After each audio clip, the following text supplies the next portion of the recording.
मथां छा लिखी छा लिखां छा लिखी छा लिखां ओ सिंध मुंहिंजी अमां दुनिया जा सिंधियो हिक मुठ थी सिंध बचायो सिंध मुंहिंजी अमां सूंह तुंहिंजी मथां छा लिखां सिंध जो क़ौमी आवाज़ radio voice of Sindh London.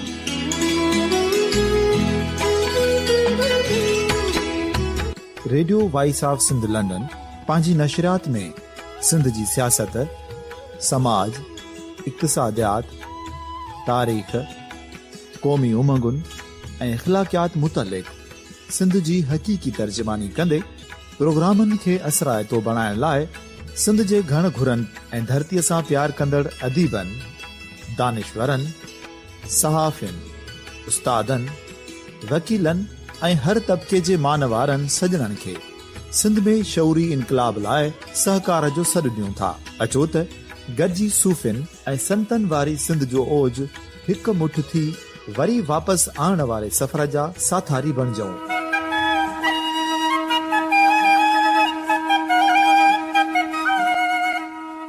हिक नए सुबुह जी शुरूआत जो पड़ाॾो घर घर, ॻोठ ॻोठ ऐं शहर शहर ताईं पहुचायो। शाल सिंध आबाद ऐं खुशहाल थिए, सिंधी माण्हू सुखियो ऐं सताबो थिए।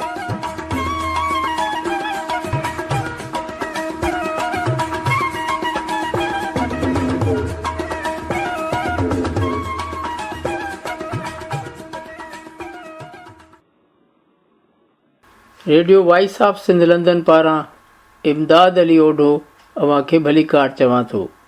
सामाईन, सिंधी लैंग्वेज अथॉरिटी ऐं यूथ एक्शन कमेटी पारां सिंध जे नाले वारे दानिश्वर, मुहक़िक़ ऐं मुतरजिम अता मोहम्मद बम्बरे जी 86वीं सालगिरह जी तक़रीब सिंधी लैंग्वेज अथॉरिटी जे हाल में मुनक़िद कई वई। इन मौक़े ते नामियारे शाइर ऐं लेखक प्रोफेसर अदल सूमरे चयो त अता मोहम्मद बम्बरो सिंध जो देशभक्त ऐं सिंध जो आशिक़ लेखक आहे। हिन सिंध लाइ नूर निचोयो आहे। हिन चयो त अता मोहम्मद बम्बरो बुनियादी तौर ते तख़लीक़कार आहे। हू आइडियल शख़्स आहे। हिन पंहिंजी हयाती ॿोली ऐं धरती खे अर्पे छॾी। हिन चयो त अता मोहम्मद बम्बरे सिंध मुतलिक़ सॼी दुनिया में लिखियो वेंदड़ इल्मु तर्जुमो करे नौजवान नसल खे सिंध पढ़ायो आहे। इन करे नए नसल खे अता मोहम्मद बम्बरे जा किताब पढ़णु घुरिजनि। सिंधी लैंग्वेज अथॉरिटी जी सेक्रेटरी शबनम गुल चयो त अता मोहम्मद बम्बरे जो अदब, फ़िकिर ऐं नज़रियो सिंध जे नौजवान नसल खे रोशनी तरफ़ वठी वञे थो। बम्बरो साहब सदाईं मोहबतूं विरहायूं आहिनि। दुआ आहे त वॾी ॼमार माणे। नामियारे अदीब ऐं शाइर नसीर मिर्ज़ा चयो त अता मोहम्मद बम्बरो मुंहनि जे दड़े जी लिखत जी भाञ कंदे वॾी तहक़ीक़ खां पोइ आलमी सतह जो किताब लिखियो आहे, पर सिंध में किनेदारनि जी बेक़दरीअ जे वर्ताउ सबबु संदसि इन ई अज़ीम पोरे खे मञता न मिली आहे। किताब ते मुल्की ऐं आलमी सतह वारा सेमिनार ऐं वर्कशॉप थियणु घुरिजनि हा। हिन धरती ऐं ॿोलीअ लाइ पंहिंजी ज़िंदगी वक़्फ़ करे छॾी। अता मोहम्मद बम्बरे इंटरनेशनल सतह जो वॾो इल्मी अदबी माण्हू आहे। हिन सिंध जे लफ़्ज़ ते सिजदा कया आहिनि। नामियारे अदीब ताज जोए चयो त अता मोहम्मद बम्बरो उत्साह ऐं वेसाह जो नालो आहे। साणसि 45 सालनि जो वास्तो आहे। अता मोहम्मद बम्बरो वकालत में शेख अयाज़ जो जूनियर हो, पर हिन वकालत छॾे तर्जुमे वारो कमु शुरू कयो। बम्बरे साहब ॿारनि जे अदब ते बि तमामु घणो कमु कयो आहे। अता मोहम्मद बम्बरो चए थो त लतीफ़ खे साइंसी ऐं अक़ली बुनियादनि ते ॾिठो वञे, पर अता मोहम्मद बम्बरे जी इन ॻाल्हि जी ग़लति तशरीह करे पेश कयो वियो।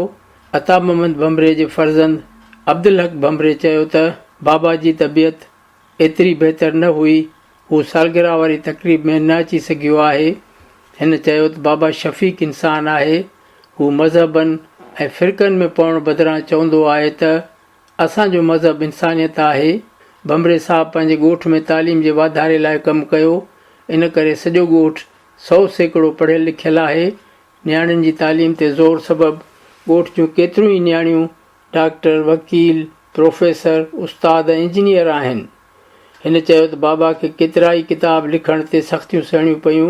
रोशनी पब्लिकेशन जे पब्लिशर अली नवाज़ गांगरो चयो त भमरे साहब सां नज़रियाती वास्तो आहे। ज़रूरत इन ॻाल्हि जी आहे त अता मोहम्मद भमरे जे तर्जुमनि वारे किताबनि खे सुठी एडिटिंग जी ज़रूरत रही आहे। मुहक़िक़ डॉक्टर हफ़ीज़ कुरैशी चयो त अता मोहम्मद भमरो अॾोल माण्हू आहे। अता मोहम्मद भमरे तमामु घणो कलमी पोरियो कयो आहे, पर हिन जा किताब ग़लतियुनि सां छपे साणसि वॾी नाइंसाफ़ी कई वई आहे। हिन ज़ोर ॾिनो त इदारनि खे अता मोहम्मद भमरे जे किताबनि ते कमु करणु घुरिजे। हिन जे छपियल किताबनि मां घणियूं शयूं छपाई दौरान गुम कयूं वयूं आहिनि, रेफरेंस ग़लति ॾिना वञनि था। हिन चयो त अता मोहम्मद भमरे जे किताबनि खे एडिटोरियल बोर्ड जी नज़र मां निकिरणु घुरिजे। लेखक पीर मोहम्मद कैलाश चयो त अता मोहम्मद भमरो जहिड़ा माण्हू क़ौम जे लाइ घाटे वण जीअं हूंदा आहिनि। अता मोहम्मद भमरे सवें किताब पढ़ी असांजे लाइ सिंधी में तर्जुमा कया। हिन ॾींहुं राति कमु करे कलमी पोरियो कयो आहे। इन पोरे जे पुठियां इश्क़ आहे। अता मोहम्मद भमरे जहिड़ा माण्हू सिंध खे उन जे असल रूप में ॾेखारणु चाहिनि था। IT माहिर अली हसन मल्लाह चयो त इंडस स्क्रिप्ट ते कमु करण में अता मोहम्मद भमरे अहम नोयत वारो कमु कयो आहे। हिते कमु कंदड़ जी हिमत अफ़ज़ाई नथी थिए। हुकूमती ख़र्च ते हलंदड़ इदारा कमु नथा कनि। प्रोफेसर याकूब चांडे चयो त अता मोहम्मद भमरो सिंध जी सुञाणप तौरु सुञाता वञनि था। अता मोहम्मद भमरो सॼी ज़िंदगी सिंध जे लाइ कमु कयो। हिन सिंध जे माण्हुनि खे शाहकार किताब ॾिना। ज़ाहिद ओठो चयो त अता मोहम्मद भमरे सिंध जे नौजवाननि खे साइंस ऐं टेक्नोलॉजी ॾांहुं वधण जो चयो आहे, पर सोशल मीडिया ते अता मोहम्मद भमरे जी इन मौक़ुफ़ खे ग़लति रुख़ में पेश कयो वियो आहे। सीनियर सहाफ़ी इसाक मंगरे चयो त अता मोहम्मद भमरे जी तबियत घणे कमु करण सां बहितर रहंदी हुई। हू कमु न करण सबबु बीमार थी पवंदो हो। हिन चयो त अता मोहम्मद भमरे जी तबियत खे बहितर रखिणो आहे त हिन सां हिकु स्टेनो मुक़ररु कयो वञे जेको हिन जे इल्मी ऐं अदबी कम में संदसि मददगार हुजे। सारंग जोए चयो त अता मोहम्मद भमरे जी शाह लतीफ़ बाबति कयल ॻाल्हि खे ग़लति अंदाज़ में पेश कयो वियो आहे। हिन जो मक़सदु सिंध जे नौजवाननि खे साइंस ऐं टेक्नोलॉजी खे पंहिंजो करणु हो। हिन चयो त अता मोहम्मद भमरे लतीफ़ जे फ़िकिर खे साइंसी अंदाज़ सां ॾिसण सां गॾु साइंस ऐं टेक्नोलॉजी जे मैदान में अचण जी ॻाल्हि कई आहे। मोहसिन जोयो चयो त अता मोहम्मद भमरो ऐं मोहम्मद इब्राहिम जोयो साईं GM सैद जे फ़िकिर जूं शाख़ूं आहिनि। हिन चयो त अता मोहम्मद भमरे ऐं मोहम्मद इब्राहिम जोयो इहो तइ कयो त संदन किताब साइंसी ऐं अक़ली बुनियादनि ते हूंदा। तक़रीब जे आख़िर में यूथ एक्शन कमेटी जी अॻुवाण सिंधु नवाज़ आयल महिमाननि जा थोरा मञींदे चयो त असां चाहियूं था त सिंध जा नौजवान अता मोहम्मद भमरे जहिड़नि महान शख़्सियतुनि सां वेझड़ाई पैदा कनि ऐं उन जे कम खे सम्झनि। पर अफ़सोस जो असांजे नौजवाननि खे फेसबुक हलाइण जो त वक़्तु आहे, पर पंहिंजी क़ौम जे मोहसिननि सां वक़्तु गुज़ारण जो वक़्तु नाहे। तक़रीब जी शुरूआति लतीफ़ जी वाई सां कई वई।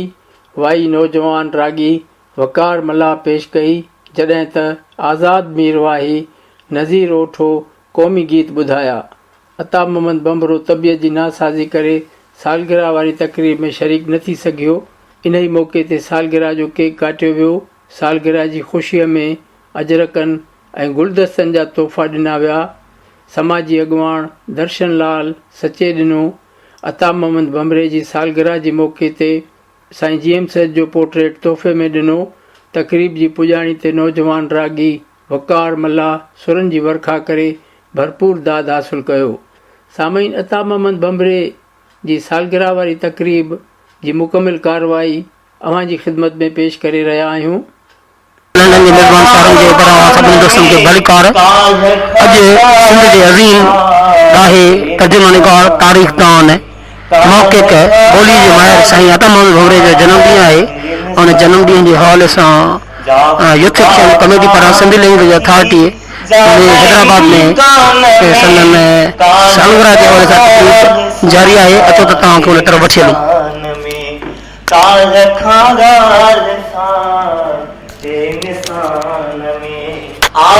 जंजीर पाए आजाद हाँ, जंजीर पाए बि आज़ाद हाँ तूं त ज़ालिम सदा आही ज़िंदान में तूं त ज़ालिम सदा आही ज़िंदान में काल खां ॻाल्हि साहे इंसान में काल खां ॻाल्हि साहे इंसान में जा ख़ुदा खां थी जान इम्कान में काल खां ॻाल्हि साहे इंसान में काल खां ॻाल्हि साहे इंसान में जा ख़ुदा खां थी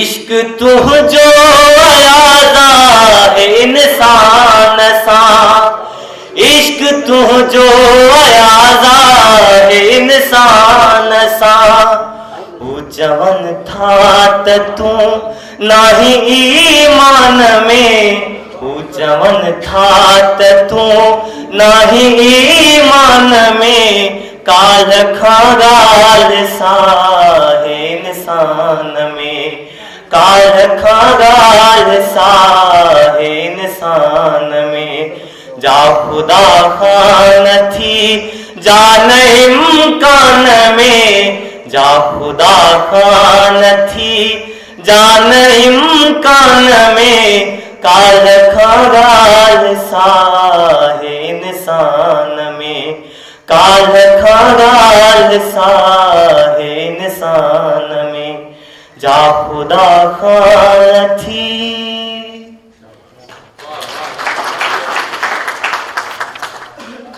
असां जियां भला को जे जान में सदा इम्तिहान ते सदा निशान ते हाणे तक़रीर लाइ घुराईंदुमि सारंग जोयो खे पर मुख़्तसर साईं तामन बमरे ते ॻाल्हाईंदुमि सारंग जोयो मुख़्तसर धरती जिते मां पूरजां तंहिं निमुनि जी छांव में धरती जिते मां पूरजां तंहिं निमुनि जी छांव में आज़ादगीअ जा पीउ जो कुझु जाम मुंहिंजे नाव में हक़ मौजूद जीअं सिंध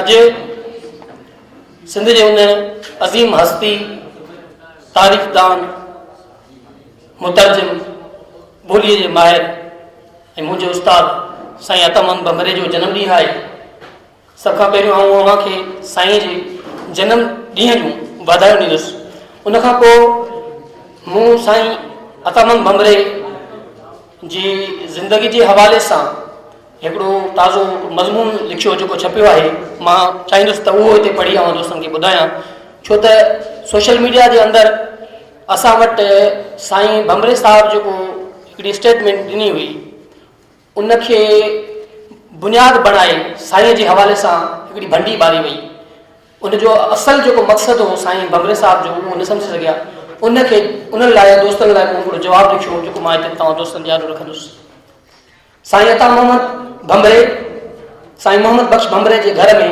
1 फरवरी 1932 में ॻोठ बचल बमरे ज़िले खैरपुर में जनम वरितो पाण इब्तिदाई तालीम पिणु साॻे ॻोठ बचल बमरे मां हासिलु कई खैरपुर ज़िले में ॻोठ बचल बमरो उहो वाहिद ॻोठ आहे जंहिंजी तालीम जो रेशो अॼु बि 90% आहे जितां जा केतिरा ई नौजवान छोकिरा ऐं छोकिरियूं पूरी सिंध सां गॾु पूरी दुनिया में सुठे मक़ाम ते पहुतल आहे साईं अतामन बमरे सिंध जे जगमशहूर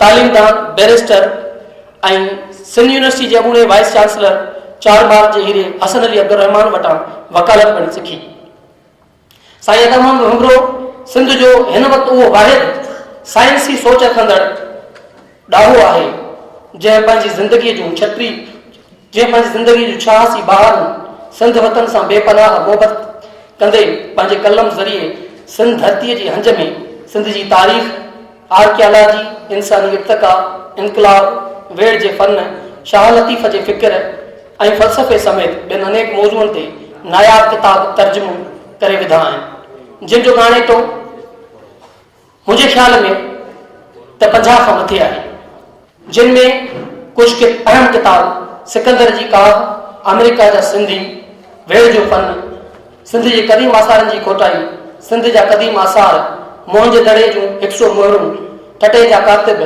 भिट जो शाह, टटे जा क़दीम इस्लामी यादगार, सिंध जे छोड़ वारो इलाइक़ो, सिंध जो महिरवान, हिंद जी क़दीम जाग्राफी, सिंधू शींहं दरिया, सिंध मुंहिंजी नज़र में, सिंधू सभ्यता उन जी लिखत, नस्लुनि जो गुण बुनियाद, सिंधू तहज़ीब जा यूरोप जी तहज़ीब ते असर, सिंध मज़हबनि जी माउ ऐं ॿिया केतिरा ई शामिल आहिनि। जॾहिं त संदसि तहक़ीक़ी किताबनि में सिंधू लिखत जी भांज ऐं इंडस स्क्रिप्ट पंहिंजी अहमियत जा हामिल आहिनि।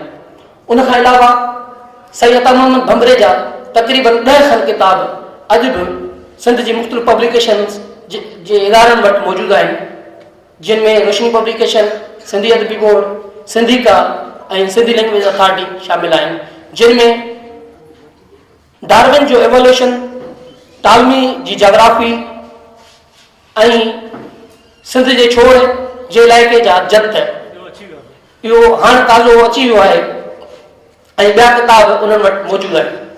उन खां अलावा सिंध जी आज़ादी लाइ फ़िक्री ऐं इल्मी तौर ते मुसलसिल जदोजहद में रहिया ऐं केतिरा ई शागिर्द पैदा कया।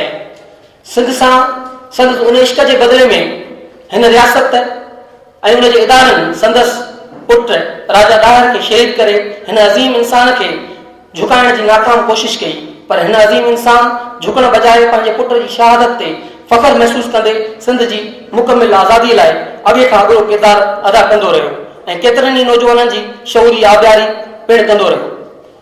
आऊं पिणु ख़ुशि नसीब नौजवाननि मां हिकु आहियां जिन खे साईं अता मोहम्मद भंबरे जहिड़ी शख़्सियत जी उस्तादी मिली। भंबरो साहब हिन पीढ़ीअ जी हालत में बि सिंध खे दुनिया जे इनकलाबनि, वेड़ जे फन, सिंध जी तारीख़, तहज़ीब ऐं साइंस ऐं टेक्नोलॉजी जे मौज़ूअनि ते लिखियल जग मशहूर किताबनि जा तर्जुमा करे ॾेई रहियो आहे। सिंध जे हिन अज़ीम किरदार सदारती अवार्ड खे बि इहो चई थोरो हणी छॾियो त आऊं पंहिंजे सिंध वतन खे ग़ुलामीअ जी आड़ में धिकींदड़नि ऐं सिंध जे वसीलनि जी फुरलोड कंदड़नि खां कीअं थो अवार्ड वठी सघां। लतीफ़ साईं अता मोहम्मद भंबरे जहिड़े इंसान लाइ चयो त इहो माण्हू रीत जीअं सेण मटाइण सोन ते अची अमर कोट में कदस कान कुरीत पखनि जी प्रीत माड़ियुनि सी न मटियां। साईं अता मोहम्मद भंबरे एसटी सोरली जो लतीफ़ साईं जे फ़िक्र ते लिखियल हिकु अहम तहक़ीक़ी किताब शाह भेट जो सिंधीअ में शाहकार तर्जुमो करे ॾिनो। भंबरो साहब लतीफ़ साईं जे फ़िक्र जी साइंसी तशरीह जो क़ाइल आहे ऐं रिवायती तशरीह ऐं तहक़ीक़ खे रद्द थो करे। उन सां गॾोगॾु इहो थो चवे त असांखे रुगो लतीफ़ ताईं महदूद नाहे रहणो, पर असांखे उन सां गॾु साइंस ऐं टेक्नोलॉजी जे वसी मैदान तरफ़ पिणु वञणु घुरिजे। पर लतीफ़ साईं जे कंहिं बि सूरत में मुखालफ़त नथो करे, पर असांजा कुझु नादान दोस्त साईं जी ॻाल्हि जो मतिलबु ग़लति कढी संदसि शख़्सियत ते अजीब क़िस्म जा कमेंट पिया कनि ऐं खेसि घटि वधि पिया ॻाल्हाइनि, जेका मज़मत ऐं अफ़सोस जूरी ॻाल्हि आहे। जे अज़ीम इंसान जी आख़िरी ख़्वाहिश इहा हुजे त मुंहिंजे वतन सिंध जी आज़ादी खां अॻु में जे आऊं हिन दुनिया मां लाॾाणो करे वञा त मुंहिंजी क़बर मथां ज़ंजीरूं हणी छॾिजो, त जीअं दुनिया खे ख़बर पए त आऊं हिन ग़ुलाम क़ौम जो हिकिड़ो ग़ुलाम फ़र्द आहियां। साईं भंबरे साहब सां मुंहिंजूं केतिरियूं ई मुलाक़ातूं ऐं कचहरियूं थियूं आहिनि। तालो 27 जनवरी जी राति जो पिणु मुलाक़ात थी ऐं उन मौक़िफ़ बाबति बि साइंस ॻाल्हि कोन थी हुई।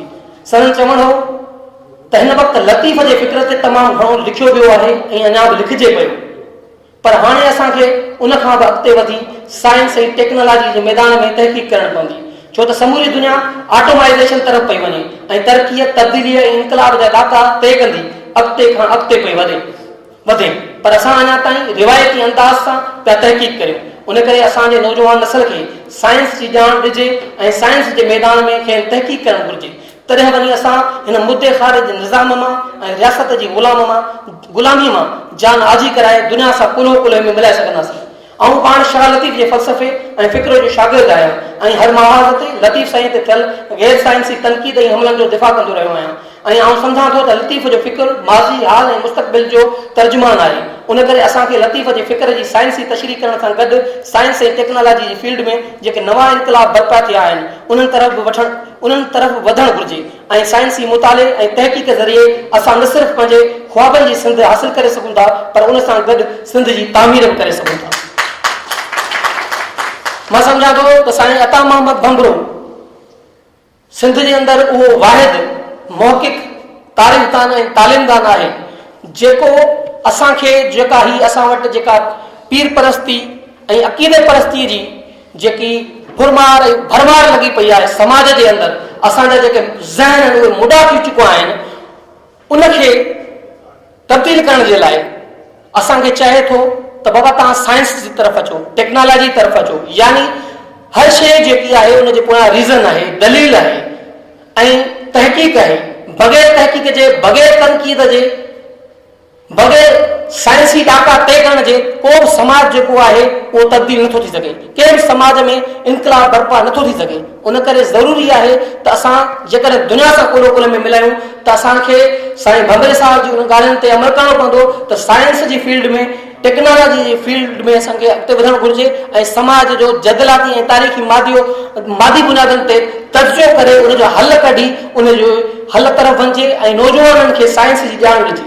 आख़िर में मां ही सिटूं चई पंहिंजी जाइ वठंदुसि।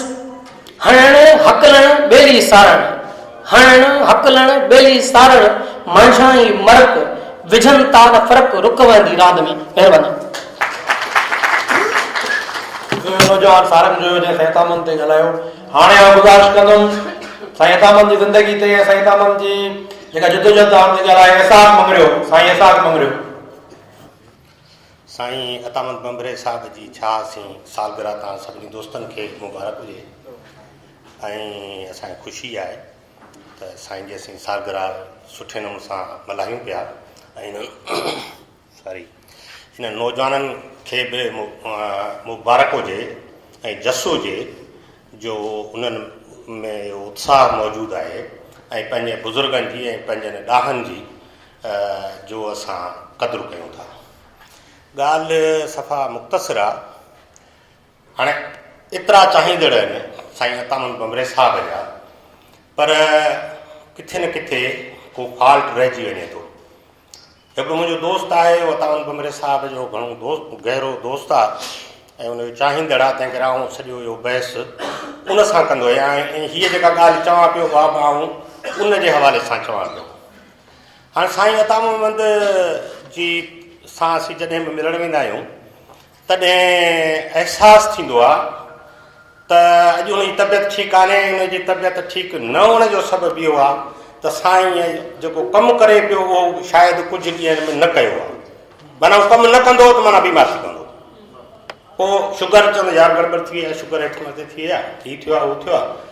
कमु काफ़ी ॾींहंनि खां बंदि आहे, छोकिरो अचे कोन पियो ऐं हाणे हीअ थी वियो आहे मामिलो। वरी मूंखे हिकिड़ी ॾींहुं ॾाढी ख़ुशीअ जी ख़बर ॿुधाई त यार अब्दुल हक चयो आहे त हाणे पाण गॾिजी था कमु कयूं ऐं उहो थी वियो आहे।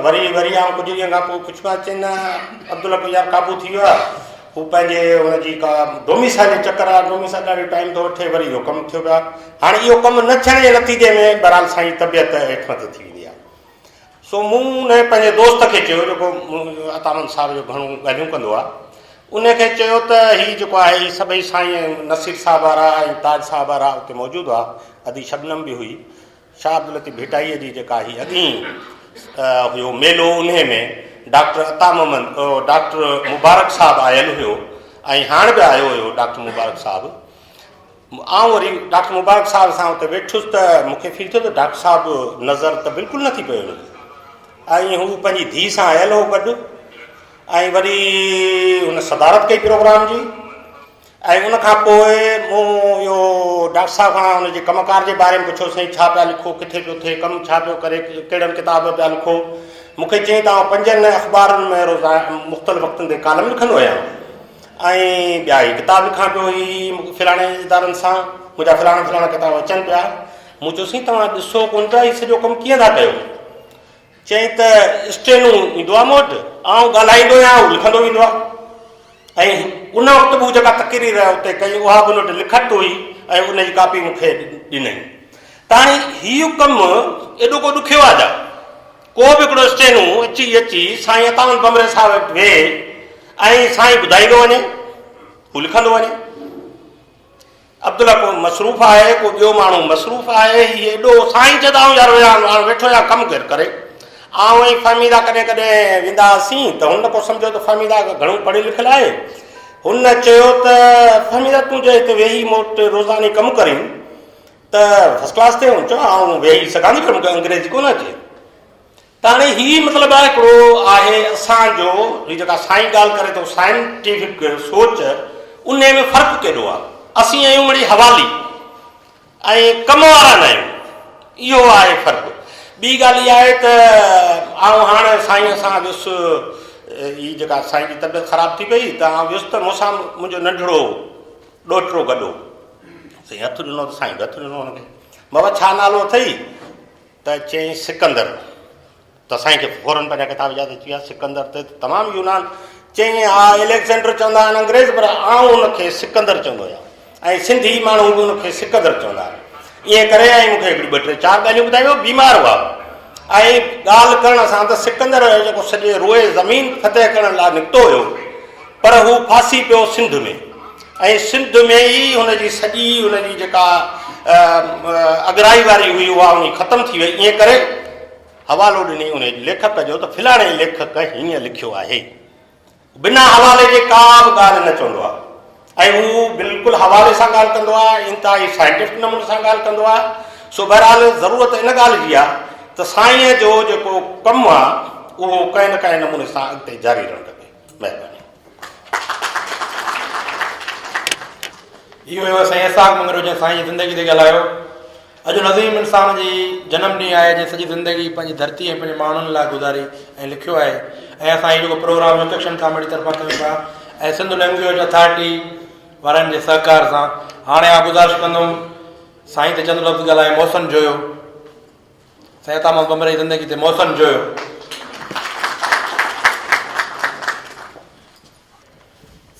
जिए सिंध, जिए लतीफ़, जिए साईं जीएम सेठ, जिए साईं तमामु बमरो। स्टेज ते वेठल मुंहिंजा मान वारा मोहतरम आलिम उस्ताद ऐं पिंडाल में वेठल मुंहिंजो अदियूं भेनरूं दोस्तो, अॼु साईं तमामु बमरे जी 86वीं सालगिरह आहे, जनम ॾींहुं आहे। पर सच ॻाल्हि इहा आहे त मूंखे ओचितो इहो सॾु थियो ऐं मां पाण खे भागवंत सम्झां थो त उन ते कुझु 2 अखर ॻाल्हाए सघां। हाणे आउं 2 टे ॻाल्हियूं अर्ज़ु कयां थो त साईं अता मोहम्मद असां सां गॾु आहे, ऐं माज़रत कयां थो हुनजे पुछी बीठो आहियां बहराल, ऐं अॼु हुनजी तबियत नासाज़ आहे तॾहिं बि असां सां गॾु आहे। असीं सभु साईं अता मोहम्मद हुजे, साईं जोयो साहब हुजे, या जेके बि इन टहीअ जा माण्हू आहियूं, उहे साईं जीएम सैद जे फ़िक्र जूं पाणियूं आहियूं। जेको वण हो साईं जीएम सैद, असीं हुन जा हिसा आहियूं। हिकु ॻाल्हि जेका मूंखे हिते करणी आहे, वरी मूंखे मौक़ो मिले न मिले, त कल्ह कंहिं दोस्त असां वटि अॼुकल्ह माफ़ कजो त करणबाज़ी तमामु घणी वधी वई आहे। पोइ जंहिंखे जीअं दिलि में अचे थो, जंहिं बि शख़्सियत लाइ बिना कंहिं सोच सम्झ जे ॻाल्हाए थो, त कंहिं दोस्त असांजे बि साईं जीएम सैद ते का ॻाल्हि हिकिड़ी कई आहे। ऐं मुख़्तसर पहिरीं पंहिंजी ॻाल्हि करण खां इहा ॻाल्हि ॿुधाईंदो हलां त असीं जंहिं फ़िक्र जा पोइवार आहियूं, जंहिं शख़्सियत जा पोइवार आहियूं, साईं जीएम सैद, त हिकिड़ी ॻाल्हि आउं सिर्फ़ु कंदुसि त 14 सालनि जी उमिरि में जंहिं माण्हूअ ते ही चवनि था, अॼु असीं हिते सभु वेठा आहियूं, असांजूं वॾियूं भेणूं बराबरि तव्हां सभु वेठा आहियो, ऐं जंहिं लाइ चयो थो वञे हीअ ॻाल्हि हिकिड़ी थी आहे त 14 सालनि जी उमिरि में साईं जीएम सैद पंहिंजे जेको पहिरियों ख़ुतबो ॾिनो उन में हिकिड़ी हुन ॻाल्हि कई। साईं जा असां ते केतिरा अहसान आहिनि, पर पहिरियों अहसान इहो आहे त पंहिंजे मुरीदनि सां उन ॻाल्हाईंदे उनखे ख़िताब कंदे चयो त अॼु खां पोइ न आउं अव्हांजो मुर्शिद आहियां, न तव्हीं मुंहिंजा मुरीद आहियो, असीं सभु इंसान आहियूं, समाजी तौरु असीं सभु बराबरि आहियूं।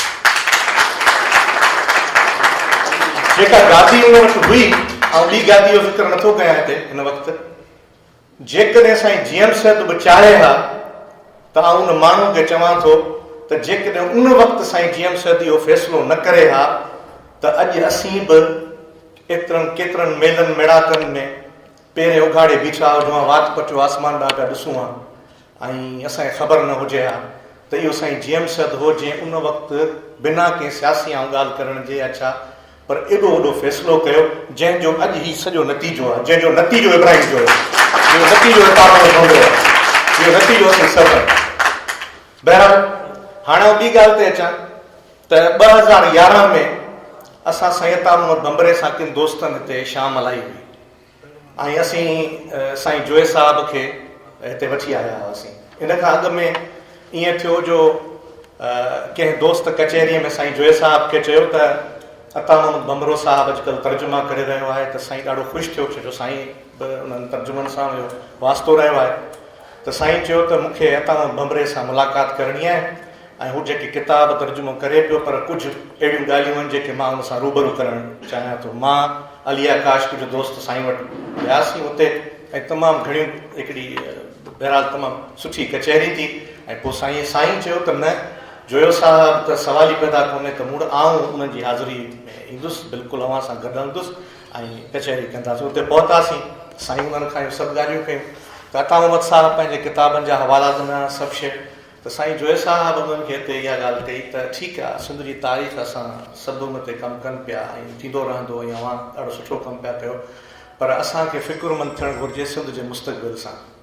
ऐं सिंध जो मुस्तक़बिल फ़क़ति सेक्युलरिज़म ऐं जेका हिते ॻाल्हि कई असांजे दोस्तनि उहो साइंसी बुनियादुनि ते जुड़ियल आहे। ऐं जेकॾहिं पाण उहे किताब उन्हनि खे ध्यान में रखूं त तमामु सुठी ॻाल्हि थींदी। ऐं पोइ उनखां पहिरियों किताबु जेको रोशनी पब्लिकेशन पारां शाया थियो आहे हींअर कुझु साल पहिरीं, नस्लनि जो गुण बुनियाद, ओरिजिन ऑफ स्पेशीज़, पंहिंजो डार्विन जो, त उनजो तर्जुमो अता मोहम्मद कयो जंहिंजो मुआद साईं जोए साहिब लिखियो।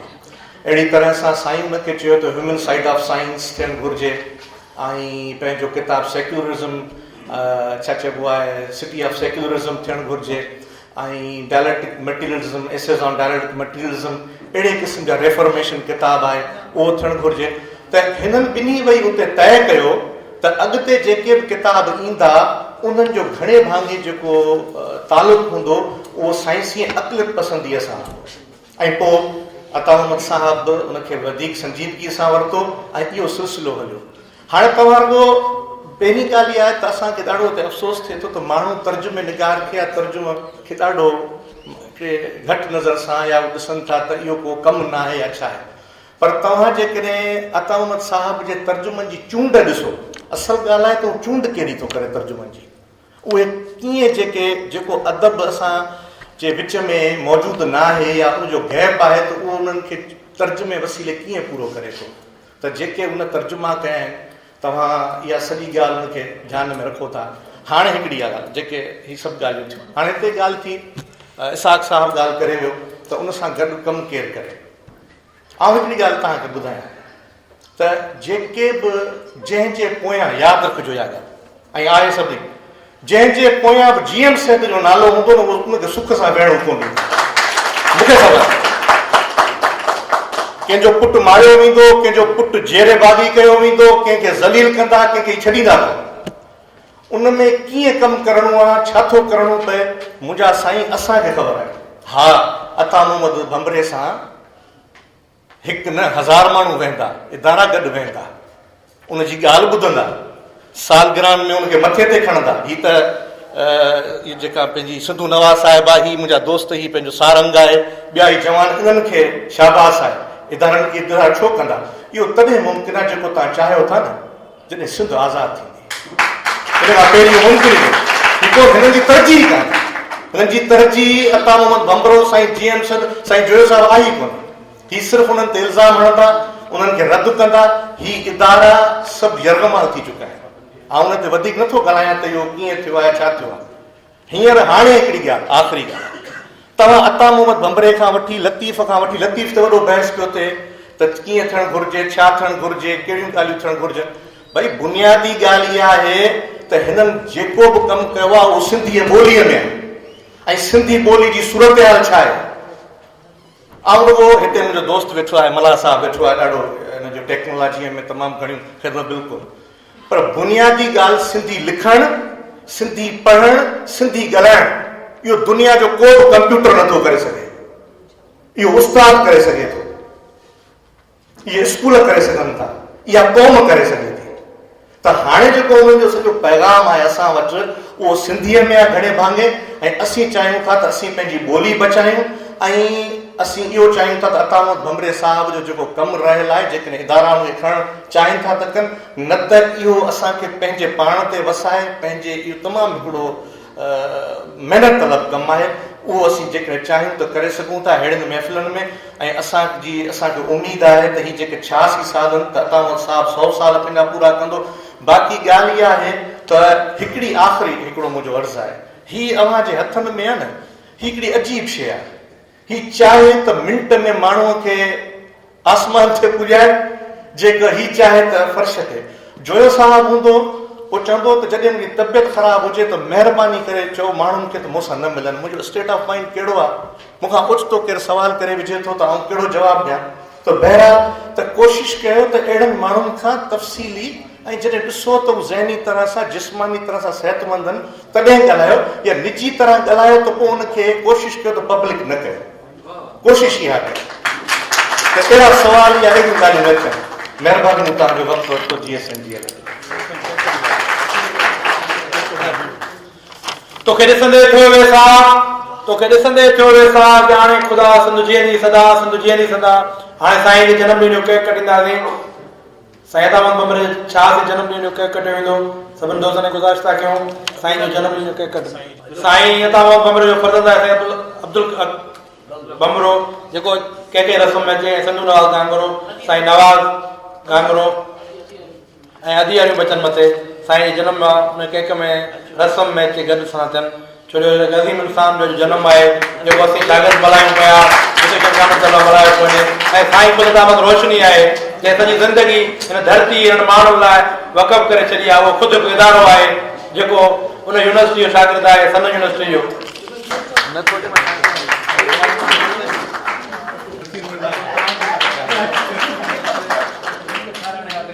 बराबरी सरासरी असां घुरूं था एतिरी, पुछे खणी को केतिरी, असां ॿुधायूं हेतिरी। आज़ाद क़ौम जेतिरी, आज़ाद क़ौम जेतिरी, जो सचे नीअ तां सड़े सो सिंध मां लड़े वञे, सो सिंध खे छॾे वञे। हाणे गुज़ारिश कंदुमि चाची नवाज़ कांगरे खे जो साईं अतामत भमरे जी ज़िंदगी ते ॻाल्हाए ऐं साईं जी जेका स्टडी किताबनि ते जेको साईं जेको माना असांजी ज़िंदगी जो पूरो आहे उन ते ॻाल्हाए, छो जो हुन में साईं जा किताब छापिया आहिनि ऐं घणो बहुत साईं सां गुज़ारियो आहे। स्टेज ते वेठल दोस्तो, भेण शबनम ऐं आयल दोस्तो, अब दोस्तनि सभिनी जेको ॻाल्हाइणो आहे सो ॻाल्हाए चुका। साईं भमरे साहिब सां जेकी असांजी मुंहिंजे पब्लिशर उन सां वास्तो रहियो ऐं जेकी दोस्ती उहा एतिरी विझाइब नज़रियाती हुई जो असां आया पाण उन हिक ॿिए सां गॾु रहियासीं। पुराणी ॻाल्हि जेकी दोस्त अॻुवाल मां हफ़ीज़ दोस्त हफ़ीज़ जी ॻाल्हि कई। हाणे असुल ॻाल्हि इहा आहे त साईं अदे हफ़ीज़ ॻाल्हि कई जेकी किताबनि में एडिटिंग जी, उहा बिल्कुलु सोराना हुन सही कई।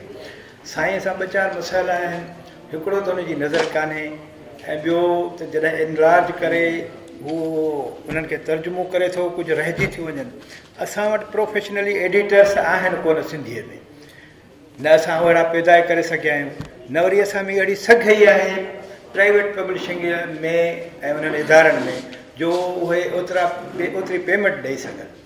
छो त असांजी असल में त सेल आहे कान किताबनि जी। किताब जेके ही इदारा हलनि था उहे कुझु त कमर्शली उन्हनि खे चइजे या न चइजे बि त हू असां ओसि ताईं हलनि था जेसि ताईं उन में असांजी का सिक ऐं असांजो पोरियो ऐं का ॿोलीअ सां मुहबत वारो जज़्बो शामिलु आहे। वरना अॼुकल्ह इदारनि जो हलणु ॾाढो मुश्किल थी वियो आहे।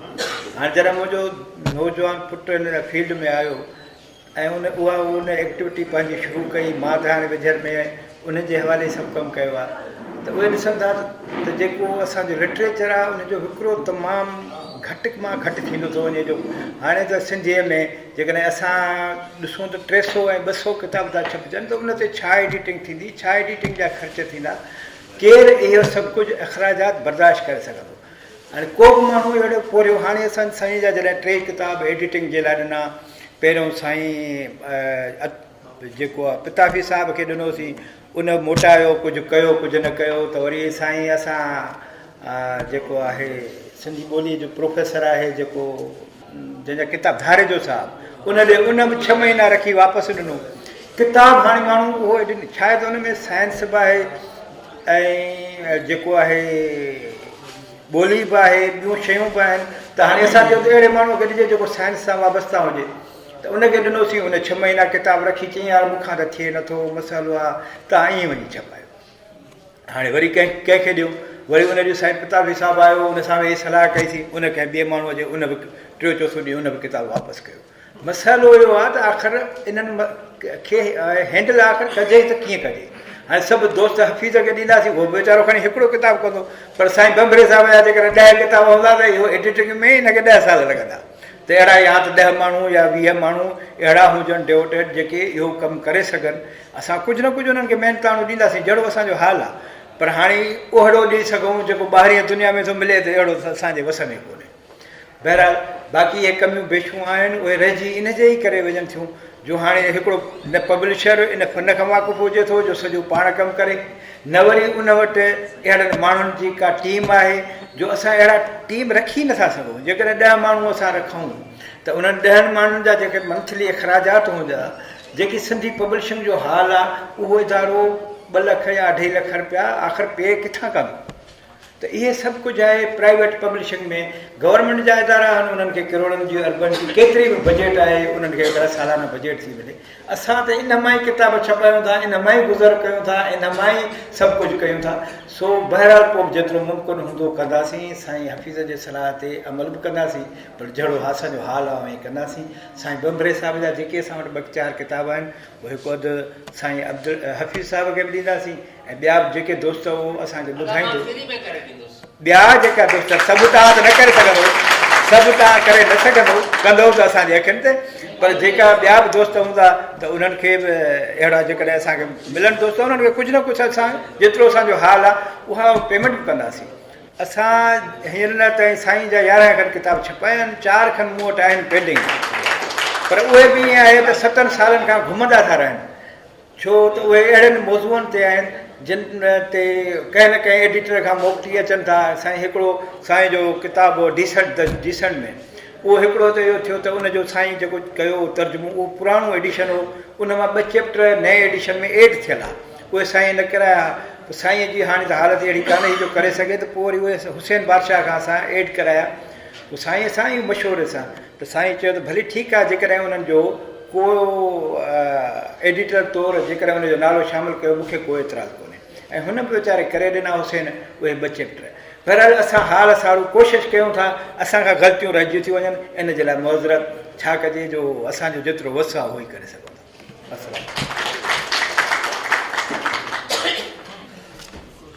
बराबरी सरासरी असां घुरूं था एतिरी, बराबरी सरासरी असां घुरूं था एतिरी, पुछे खणी को केतिरी आज़ाद क़ौम जेतिरी।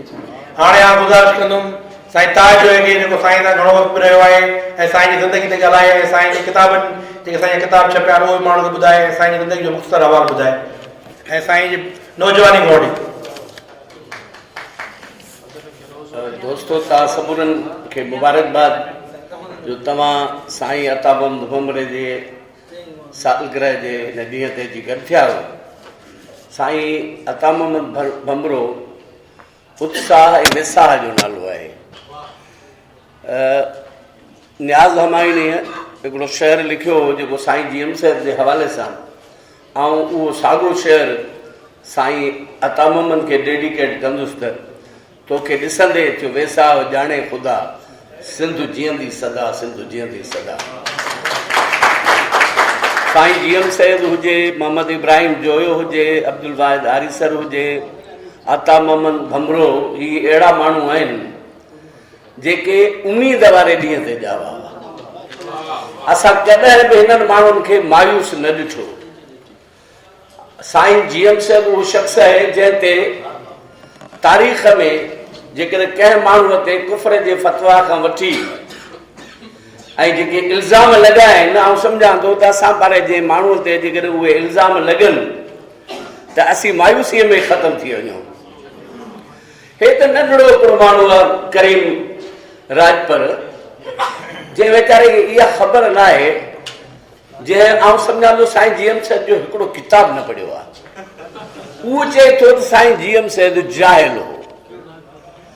पहिरीं त खेसि ख़बर ई कान्हे त जाहिल जी माना छा आहे, आलिम जी माना छा आहे। जंहिं माण्हूअ बरे सग़ीर जे सियासत में 60 किताब लिखी ऐं जेकॾहिं हुननि जा मज़मून ॻणिबा बाद अञा किताबनि जो तइदाद वधी वेंदो, कहिड़ो सियासतदान आहे बरे सग़ीर जो जंहिं सियासत ते 60 किताब लिखिया हुजनि, मज़हब कल्चर ते किताब लिखिया हुजनि, ॿोलीअ ते लिखिया हुजनि। त हिन माण्हू खे त ख़बर ई कान्हे। तंहिं करे अता मोहम्मद ते तनक़ीद करण वारा, जोइ साहब ते तनक़ीद करण वारा ऐं साईं जीएम सैद ते तनक़ीद करण वारनि लाइ ऐं शेख हयात जो हिकिड़ो जुमिलो कि तनक़ीद हू तज़हीक बि हिन में सम्झूं त सभु कुझु आहे। त शेख हयात खे कंहिं चयो त फलाणे माण्हू तो ते तनक़ीद कई आहे। शेख हयात चयो त मूं जबल जे पाड़ ॾे ॾिठो, उनखे बिच्छू ॾंग हणी रहियो हो। इन खां वधीक ॿी का बि तनक़ीद जो जवाबु न आहे त पहाड़ खे बिच्छू छा करे सघंदो। ही अता मोहम्मद बंगरो, जीएम सैयद, मोहम्मद इब्राहिम जो पहाड़ हिन बिच्छू पिया ॾंगींदा, हुननि जो पंहिंजो ॾंग ज़ाहिर थी वेंदो, पर हू हिननि जे ख़िदमतुनि खे, हिननि जे पोरे खे अॼु मौसम ॻाल्हि कई त 14 सालनि 1915 में चैन में साईं ॼाओ आहे। 1915 में मखदूम बिलावल जी दरगाह ते जेको जलसो थिए थो, उन में स्टूल ते चढ़ी तकरीर थो करे ॿार, ऐं उहा स्टूल ते चढ़ी करे तकरीर जा कुझु लफ़्ज़ तव्हां ॿुधा। 19 में उते तकरीर करे थो, 20 में सन में खिलाफ़त तहरीक जो जलसो कोठाए थो, जंहिंमें फतेह मोहम्मद सेवाणी, शेख अब्दुल मजीद सिंधी ऐं ॿिया इन पाए जा वॾा आलिम उते अचनि था। त ॻाल्हि इहा आहे त ही माण्हू ॼाए ॼम खां जाम आहिनि। अता मोहम्मद भमरे साहिब सां मुंहिंजो ऐं डिजी ॻाल्हाए थो त 45 सालनि जो वास्तो आहे मुंहिंजो। केतिरा नौजवान उन्हनि जी 45 साल उमिरि बि न हूंदी। 73-74 जो ज़मानो आहे। होशू रिसालो कढंदो। मूंखे यादि अचे थो हिकिड़े होशू रिसाले जे मथां उनवान हो यहूदी टाइप साज़िश, सिंध यहूदी टाइप साज़िश जे घेरे में। जीअं फ़लस्तीन सां भेट ॾेई रही, उहे 2 रिसाला भुट्टे साहिब जे दौर में उन्हनि ते पाबंदी पई, छपिया ई 2 रिसाला हुआ। गुलाम अब्बास बंगरो नोचियो आनंदो।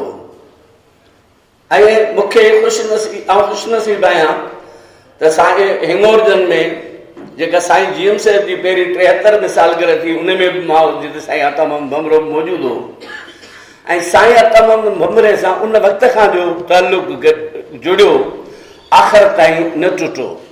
साईं अता मोहम्मद भमरो शेख हयात जो जूनियर रहियो वकालत में। तव्हां इन मां बि अंदाज़ो लॻाए छॾियो, शेख हयात पंहिंजे वक़्त जो तमामु वॾो लायर हो। साईं अता मोहम्मद भमरो उनजो जूनियर रहियो ऐं उनजो हुजती रहियो। साईं मोहसिन शाह बुखारी संदसि दोस्त हो। ख़ैरपुर जा ॾींहं ऐं रातियूं तव्हां पढ़ी ॾिसंदो, उन में तव्हांखे घणियूं कुझु उहे मालूमात मिलंदियूं जेके असांखे हूअं साईं अता मोहम्मद भमरे जी ज़िंदगीअ में या जेके भले वेझा रहियासीं, जेसि ताईं इहो किताबु न पढ़ंदासीं त असांखे भमरे साहिब बाबति वधीक मालूमात न थींदी। भमरे साहिब वकालत खे छॾे ही तर्जुमे वारो कमु जेको शुरू कयो, हाणे उन में 2 ॾाढा ॾुखिया मौज़ू रखिया। हिकिड़ो ॿोली ऐं लिसानियात। ही लिसानियात जो माण्हू कोन हो, असांजे सिराज वांगुरु ही बि लिसानियात जो माण्हू न हो, पर सिराज ऐं अता मोहम्मद जे लिसानी नज़रिए, सिंधी ज़बान बाबति नज़रिए जे साम्हूं जाइंट जेके आहिनि से किरी था पवनि। यानी हुननि जेको लिखियो अॼु रिटर्न ऑफ आर्या, हाणे किताब लिखियो वियो आहे। आर्यन वारे मसइले खे सिराज अफ़सानो छॾियो, मन घणत ॻाल्हि छॾी। उन वक़्तु माण्हू खिलिया हुआ। बलोच साहिब 54 में हिकिड़ो मज़मून लिखियो जंहिं तां बाद में फिरी वियो, पर सिंधी ॿोलीअ तारीख़ ते जेको वरी जोए साहिब महिराण गसारे में शाये कयो ऐं हिकिड़े ॾींहुं असां जेकॾहिं नसीब त शायदि हूंदो त बलोच साहिब जो प्रोग्राम हो, सिराज बि उते हो। सिराज बलोच साहिब जे पेरनि ते हथु रखी मिलियो हो ऐं बलोच साहिब चयो त नौजवान जेका तो कल्ह ॻाल्हि कई, अॼु असीं ॿई हुन ॻाल्हि ते बीठा आहियूं। कहिड़ी ॻाल्हि? त सिंधी ॿोली हिन ख़िते जी अवाइली तरीन ज़बान आहे। हीअ न संस्कृत मां ॼाई आहे, न अरबीअ मां ॼाई आहे, न का ॿी हिननि मां ॼाई आहे। उहा सिर्फ़ु भलो साहिब 54 में बि लिखियो, पर पोइ बाद में ख़बर न आहे छो त तॾहिं जलाल नदवी जो किताब भलो साहिब पढ़ियो हो, उनजे असर हेठि उहो लिखियो हुई, पर पोइ बाद में वरी ॿियूं शयूं पढ़ी उनखां तब्दील करे छॾियो। पर आख़िर में भलो साहिब बि उन ते आयो जिते सिराज हो, जिते साईं असांजो अता मोहम्मद बमरो उन मोहन देदड़े जी ॿोलीअ खे पंहिंजे अंदाज़ में पढ़ियो आहे ऐं असांजे सिराज पंहिंजे अंदाज़ में पढ़ियो आहे। पर ॿिन्ही जी पाण उते वञी थी बीहे ऐं बम्बरे साहिब जेको पढ़णी कई आहे उन सां मूंखे बि इख़्तिलाफ़ आहे, मां साण सां इख़्तिलाफ़ कंदो हुउसि, पर ऐसा राव खां वठी जेके बि हिंदुस्तान जा ॿोलीअ जा माहिर आहिनि उन्हनि जी राय खे वठो त बम्बरे साहिब जी राय उन्हनि खां मुख़्तलिफ़ आहे ई कान। बम्बरो साहिब ॼण त बम्बरे साहिब हिकिड़ी शइ कई आहे त सिंधी ॿोली जेका क़दीम असांजी लिखत आहे उहा डाइसिफर जेका उनजी भाञ आहे उहा सिर्फ़ु सिंधी माण्हू करे सघे थो। छो त नीलकंठ ॿियनि केतिरनि एसारा ॿियनि असांजा लफ़्ज़ तामिल, तेलुगु ऐं कन्नड़ ॿोलियुनि खे आॾो रखी पढ़िया आहिनि।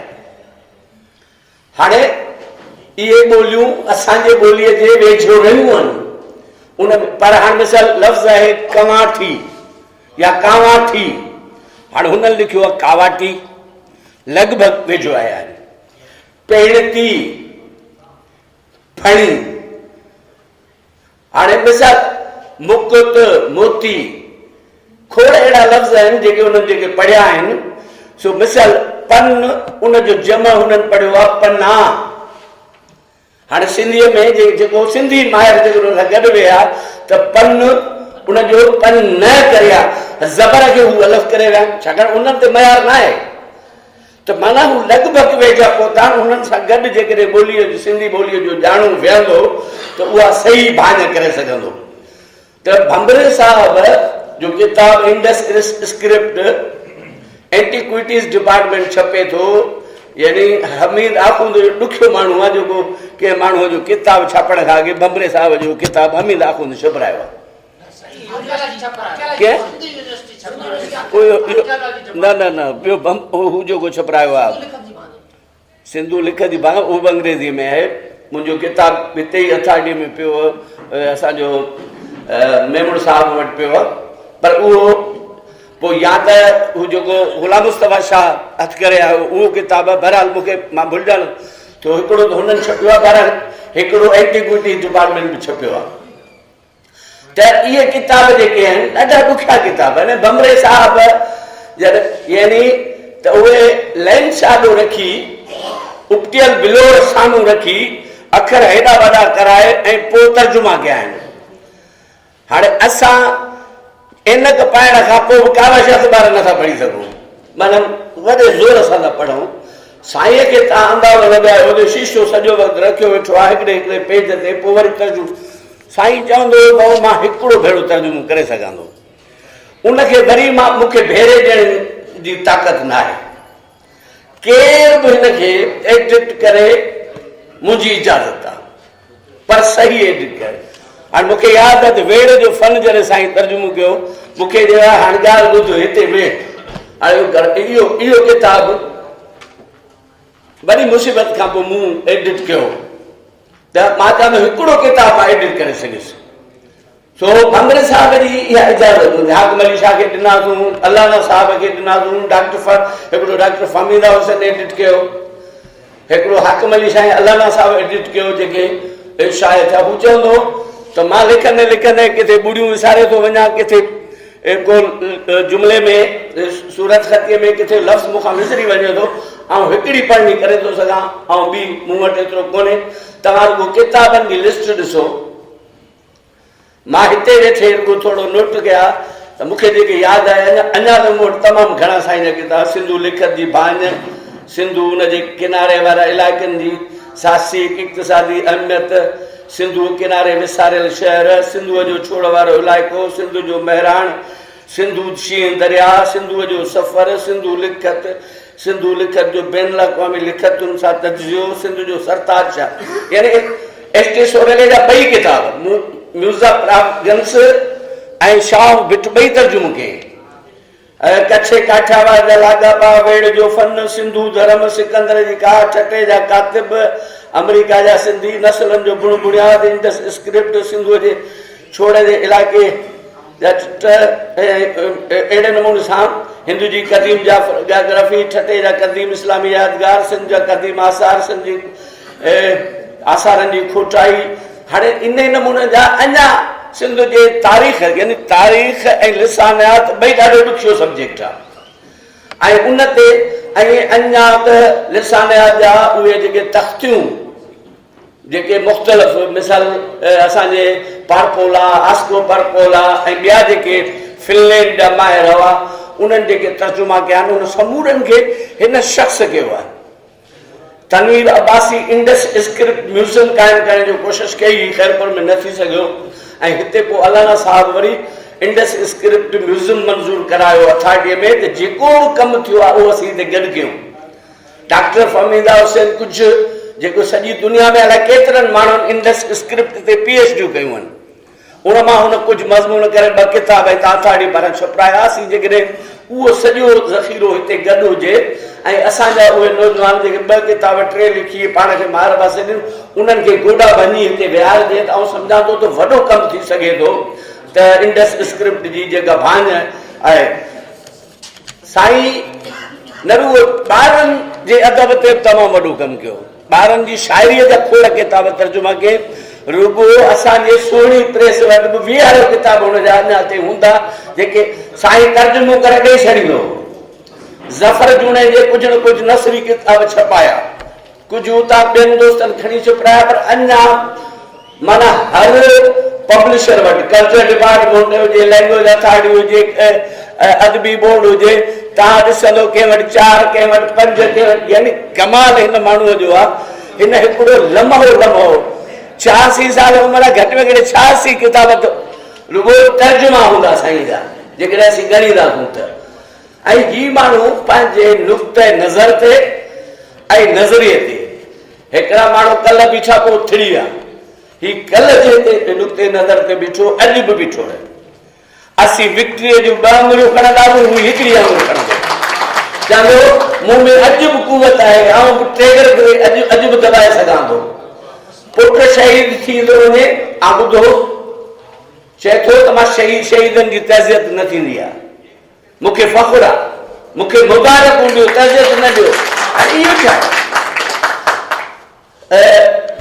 अब्दुल हक जॾहिं ॾाहर जो लाश कढाए आयो, असां हिते खणी आया हैदराबाद में, जेको असां में कढियो उतां कढायो, मतिलबु पाणी जो मींहुं वसी वियो, टंडे टंडो थोरो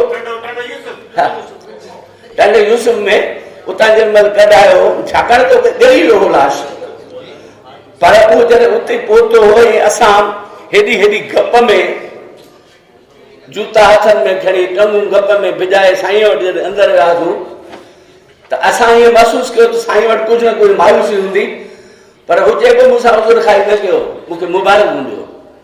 हिते हिकिड़ो पुटु आहे, पर ॿिया बि जेके इन राह में वञनि त मूंखे ख़ुशी थींदी। ऐं अॼु बि कल्ह था, हाणे लतीफ़ वारी ॻाल्हि माण्हुनि खे सम्झ में न आई आहे।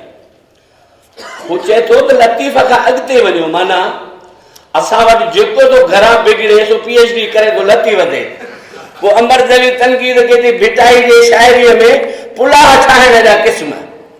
हाणे वाकई तव्हां ॾिसो PhD छपियूं आहिनि, लतीफ़ जा जानवर, लतीफ़ जा पखी, लतीफ़ जा वण। अरे बाबा ॿियो कुझु आहे, लतीफ़ रुॻो इहे शयूं आहिनि। भाई उहो त साईं GM सैद ऐं पीर साहिब अब्दुल सत्तार 1954 में भिक्षा ब्यूटिफिकेशन प्लांट जो नक्शो ॾिनो त मज़ार जे साम्हूं वारो इहे सभु दीवारूं ढाहे इते पार्क थींदो ऐं उते उहे सभु वण ऐं ॿूटा हुन में पोखबा जेके लती वञी शाइरीअ में हाणे उहा ॿी शइ आहे पर हाणे PhD वञी हिते बि थी आहे ऐं उहे माण्हू जेके वरी PhD करे था अचनि उन खां पोइ जुमिलो बि हिकिड़ो लिखी नथा सघनि त हाणे चए थो त इन क़िस्म जी जेका हक़ीक़त आहे उन खां अॻिते उहो अलाह ॿोए चयो पर हाणे ॻाल्हि इहा आहे त असां माण्हुनि सम्झियो कोन्हे उनखे बम्बरे साहिब खे सलाम आहे जेको बिस्तरे ते हूंदे बि असांखे उत्साह ॾिए थो असांखे विसाह ॾिए थो ऐं आज़ादीअ में जेतिरो यकीन हुनजो आहे सचपच जेकॾहिं असां मां उनजे हिकु ज़रे जेतिरो बि असां में उहो उत्साह हुजे त आउं सम्झां थो सिंध जी आज़ादी परे न आहे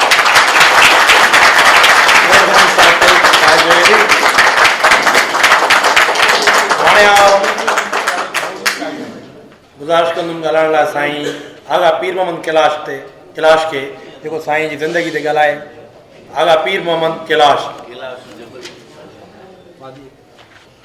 अॼोकी ॾींहं जी तक़रीब इन हवाले सां त तमामु घणी ख़ुशी ॾींदड़ आहे त असां पंहिंजनि उन्हनि वॾनि माण्हुनि जंहिंखे असां वाक़ई में पंहिंजे वालिदैन पंहिंजा बुज़ुर्ग पंहिंजा मालिक ऐं असांखे उन्हनि जी अहिड़ी सालगिरह मल्हाइण ते इहो अहसासु थो थिए त असां घटि में घटि छोरा छिनूं असांजी मालिकी आहे असां वारसनि वारा आहियूं ऐं असांखे घटि में घटि कंहिं उस में दरबदर थियण जी ज़रूरत न आहे असांजे मथां वण अञा क़ाइमु आहे ऐं असां उन्हनि वणनि जी छांव में आहियूं बाक़ी ॻाल्हाइण जे कारण कंहिं बि नज़रिए ते ॻाल्हाइजे उन शख़्सियत जी जेको आहे सो पंहिंजे पुख़्तगीअ ते ॻाल्हाइजे उन शख़्सियत जे पोरे ते ॻाल्हाइजे सालगिरह जो ई नंढड़ो असांजो मेड़ मुंहिंजे ख़्याल में त काफ़ी आहे ई न इन ते जेतिरा असां ईअं किताब लिखिया आहिनि मां दावा सां चवां थो असां किताब पढ़ंदा आहियूं पर मां साईंअ जा समूरा किताब न पढ़िया आहिनि ऐं केर बि माण्हू पढ़ण जी हद ताईं बि इहो कमु नथो करे हुन भाईअ जंहिं असांखे हेॾा सारा किताब पढ़ी तर्जुमो करे ॾिना आहिनि त असां हैरान था थियूं त यार इहो कमु कीअं थो थी सघे हाणे उन सॼे कम जे पोइतों असुल ॻाल्हि जेका आहे उहा आहे त माण्हू पंहिंजे ॿल सां ताक़त सां विढ़े थो या पंहिंजे जोहर ऐं रूह सां विढ़े थो असुल ॻाल्हि आहे त साईंअ जो जेको प्यार ऐं जज़्बो आहे सिंध सां उन मोहबत में साईं जी हिते ॻाल्हि कई वई आहे त साईं GM सैयद जो सिंध सां इश्क हो ऐं इश्क में लाजिक न हूंदी आहे बसि इश्क हूंदो आहे ईअं ई साईं उतां बमरे जो सिंध सां इश्क आहे ऐं उन इश्क में हू राति ॾींहं थुलनि शीशनि सां कंहिं माण्हूअ सां ॻाल्हाइण खां सवाइ बिना कंहिं मुआवज़े बिना कंहिं वाखाण जे हू पंहिंजे कम सां लॻो पियो हूंदो छाकाणि त हुनजो इश्क आहे इहो इन में असांजो सिंध जो कंहिंजो कमाल न आहे हुनजे पंहिंजे जज़्बे ऐं सिंध सां प्यार जो हाणे उन प्यार में असुल ॻाल्हि इहा थींदी आहे त हिकिड़ा आशिक़ चरिया हूंदा आहिनि जेके पाण बि जेको आहे सो दरबदर थींदा आहिनि ऐं पंहिंजे महबूब खे बुख़ार कंदा आहिनि छाकाणि त इश्क आहे हुन में लाजिक आहे न त कुझु आशिक़ अहिड़ा हूंदा आहिनि पर कुझु आशिक़ अहिड़ा हूंदा आहिनि जेके सुॼाण हूंदा आहिनि उन्हनि खे इहा ख़बर हूंदी आहे त महबूब मोहतरम आहे उनजी इज़त कराइणी आहे उनखे प्यार सां सॼी दुनिया जे साम्हूं हेठि थियणु न आहे ॾियणो उनजे करे मूंखे महिनत करणी आहे सभु कुझु मूंखे सम्झाइणो आहे छाकाणि त महबूब जा त नाद ई हूंदा त सिंध जहिड़े बि हालत में सिंध जीअं बि उहा माण्हू उनखे चवंदा त मेरी आहे मंदी आहे चोरनि जे हथ में आहे माण्हू खाई विया आहिनि दरबदर आहे पर साईं ऐं साईं जहिड़ा माण्हू जेके सिंध जा आशिक़ आहिनि उहे साबित था कनि त सिंध ईअं न आहे जेका तव्हां था ॾिसो सिंध उहा आहे अचो त तव्हांखे ॾेखारियूं जेका हज़ारनि सालनि खां वठी अहम असां इहा गवाही नथा ॾियूं मतां तव्हां असांखे सम्झो मां जेकॾहिं पंहिंजे महबूब जी तारीफ़ कंदुसि त तव्हांखे ॾाढा लॻंदी मां तव्हांखे ॿुधायां थो सॼी दुनिया ईअं थी चवे त मुंहिंजो महबूब ताक़तवर आहे हमेशह खां वठी सगारो आहे हमेशह खां वठी ख़ूबसूरत आहे हमेशह खां वठी शाहूकार आहे ऐं इहा ॻाल्हि सम्झाइण जे लाइ जेका असां सिंध जी ॻाल्हि कयूं था त साईंअ जा समूरा किताब इन हिकिड़ी ॻाल्हि जी गवाही था ॾियनि त मुंहिंजो महबूब जेका सिंध आहे उहा असुल खां वठी ताक़तवर आहे ऐं मुंहिंजे पूॼण एतिराम जे लाइक़ु आहे। असां वरी ॿीहर ॾिसूं था त असांखे जेको आहे सो ॿीहर फल थो मिले त असां जनब माण्हुनि खां ॿुधंदा आहियूं कॾहिं कॾहिं तयारो फलाणो जेको आहे सो हिकिड़ी कारी कोची माई जो आशिक़ा ॾिसोसि था छितो थियो आहे। हाणे हेॾा किताब जेके हेॾनि दानेश्वरनि लिखी छॾिया हिनखे कहिड़ी पई आहे हू थो चवे त मुंहिंजा जेके ईंदड़ माण्हू जेके मुंहिंजा बचड़ा आहिनि इहे जेके हिनसे बरगलाइजी था वञनि उहे प्रोपेगेंडा में अची था वञनि माण्हू जॾहिं उन्हनि खां सुवाल था कनि त बाबा तव्हांजी माउ जंहिंजे लाइ तव्हां चओ था त असांखे हिनजी आज़ादी बि खपे इनखे असां सरताज बि ठाहींदासीं इहा आहे छा त उन्हनि वटि इहो जवाबु हुजे त न यार असांजी माउ हेॾी ताक़त आहे असांजी माउ पोड़ी ज़रूरु आहे असांजी माउ हाणे जेको आहे सो कमज़ोर ज़रूरु आहे पर इहा कॾहिं ईअं न हुई इहा वरी जेका असां ताक़तवर थींदी छाकाणि त हिन जे जड़ुनि में हिन जे पार में इहा ॻाल्हि रखियलु आहे त उहा इंसाननि खे इंसानियत जो दर्श ॾींदी ऐं तरक़ी कंदी अॻिते बि। असांखे साईंअ जा किताब जिन जा बि असां नाला खणूं था शेख हयात असांजो इमाम आहे उन जॾहिं चयो त हीउ ॾोह न आहे माण्हू जी मूं मिटी ॿीहर ॻोही आहे। हाणे मिटी ॿीहर कीअं ॻोहिबी आहे उनजो जवाबु साईं तमामु बंदे जा सभु किताब आहिनि त उन्हनि खे कहिड़े नमूने सां जेको आहे मिटी ॿीहर ॻोहिबी आहे ऐं माण्हुनि जा नवां ज़हन ठाहिबा आहिनि माण्हुनि जे ज़हननि खे उहा ताक़त ॾिनी आहे छाकाणि त सॼी दुनिया में हिन महिल इहा ॻाल्हि तय थी वई आहे त इंसानी ज़हन जो जवाबु न आहे। इंसान केॾो बि कमज़ोर हुजे उहो भली जेको आहे सो हिकिड़े स्ट्रेचर ते पियो हुजे पर जे हुनजो ज़हन कमु थो करे ऐं हिन कुदरत ऐं काइनात जे सॼनि इसरारनि सां गॾियल आहे त उहो तरक़ी कंदो ऐं उहो अॻिते वधंदो उहो कॾहिं बि कंहिं बि जाइ ते जेको आहे सो हेठि थी नथो सघे। ऐं भंबरे साहिब जे ॻाल्हियुनि खे इन इश्क इन कनेक्शन ऐं इन महबूबा सां ॻंढण जी ज़रूरत आहे। हिते घणी ॻाल्हाइण ऐं वॾनि तक़रीरनि करण जी ज़रूरत न आहे। मां तव्हांखे महिरबानी साईं कैलाश जंहिं सिंध ते ॿुधायो ऐं सिंध जे इश्क ते ॿुधायो। हाणे आउं गुज़ारिश कंदुमि साईं तामन बंबरे जी ज़िंदगी ते ॻाल्हाइनि ऐं साईं तामन बंबरे जी जेका किताबनि जो पोरियो आहे ऐं जेको सिंध जे लाइ साईं तामन जी महिनत आहे ऐं जेका सॼी ज़िंदगी साईं तामन बंबरे पंहिंजी धरती लाइ अर्पे छॾी आहे एतिरे क़दुरु पंहिंजो कुंदर पुट बि हुन वतन तां अर्पे छॾियो। हाणे आउं गुज़ारिश कंदुमि शहर सां साईं अली हसन मलाह खे त जे साईं जी ज़िंदगी ते मुख़्तसर ॻाल्हाइनि। मक़तलनि जी भितनि ते पढ़ी थो त पढ़ मक़तलनि जी भितनि ते पढ़ी थो त पढ़ बि शहीदनि जे रत जी कहाणी न। हिकु बिलावल जो गाणे में कटिजी वियो हिकिड़ो बिलावल जो गाणे में कटिजी वियो हिकिड़ो आहे सैयद जंहिंजी पुॼाणी न। साईं अली हसन मलाह जे ख़्याल में उमिरि का 60-65 साल अथसि। सिंध में जाओ कोन्हे संदसि वॾा कोटड़ी ऐं चंबरजा आहिनि पर इंडोनेशिया में तमामु हिकिड़ो सिंधू सभीता जे नाले सां वॾो हिकिड़ो आश्रम जोड़ियो वेठो आहे। 2 ॾींहं पहिरीं मां हुनजो इंटरव्यू ॿुधो यूट्यूब ते त हू चवे थो त अंग्रेज़ी जो लफ़्ज़ जेको इंडिजिनस आहे उहो बेसिकली सिंधी जन आहे। इंडिजिनस जेको आहे उहो सिंधी जन आहे ऐं इन जो मतिलबु आहे त दुनिया जा समूरा जेके धरती धणी माण्हू आहिनि उन्हनि जो लॻ लाॻापो सिंधियत सां आहे। हाणे इहा नुक़्ता नज़र हुई जंहिं नुक़्ता नज़र खे मां स्क्रिप्ट्स जे हवाले सां वरी स्क्रिप्ट्स खे बि कंप्यूटर सां ॻंढे करे मूं पंहिंजो कमु करणु शुरू कयो जंहिंजी राह में हिकिड़ो सूंहुं हिकिड़ो बुज़ुर्ग ऐं हिकिड़ो इंतिहाई प्यारु कंदड़ माण्हू अतामन बंबरे जे नाले सां मूंखे मिलियो ऐं पोइ मूं त पंहिंजे हिसाब सां कमु थिए कयो पियो ऐं जेके हिते माण्हू दोस्त ॻाल्हि कनि था त इंडस स्क्रिप्ट खे जेकॾहिं हितां जा सिंधी नौजवान सम्झण जी कोशिशि कनि हितां जा परापर माण्हू ॾिसनि त के हितां जा इदारा वॾो कोन जे मथां गुलनि जा छट मथां रखंदा पर मुंहिंजो पंहिंजे ज़िंदगी जो तजुर्बो आहे त पोइ वरी तव्हांखे हिते हिन इदारनि में अचण बि कोन ॾींदा। ऐं उन कम खे अॻिते वधाईंदे मूं दुनिया जा 14 स्क्रिप्ट सिखिया आहिनि ऐं उनजो पहिरियों कमु इहो पियो कयां त पहिरें धक में लतीफ़ साईं जे रिसाले खे ऐं 8 स्क्रिप्ट में आणियां पियो जेको पहिरियों दफ़ो हूंदो। ऐं शायदि उहो कमु असांजो हिननि खे सरकारी इदारनि ताईं त न पहुचे, पर आम कंहिं ज़ाती दोस्त जे हवाले सां उनखे किथे न किथे 2-4 सुफ़ा उन जा महूरत कराईंदुमि ऐं पोइ बाक़ी उनखे इंटरनेट ते छॾींदुमि। पोइ सिंध छपे, हिंद छपे, दुनिया जो जहिड़ो बि इदारो छपे, असांजे लाइ उहो वॾो एज़ाज़ हूंदो। ऐं मुंहिंजो सॉफ्टवेयर उहो फ्री ऑफ कास्ट हूंदो।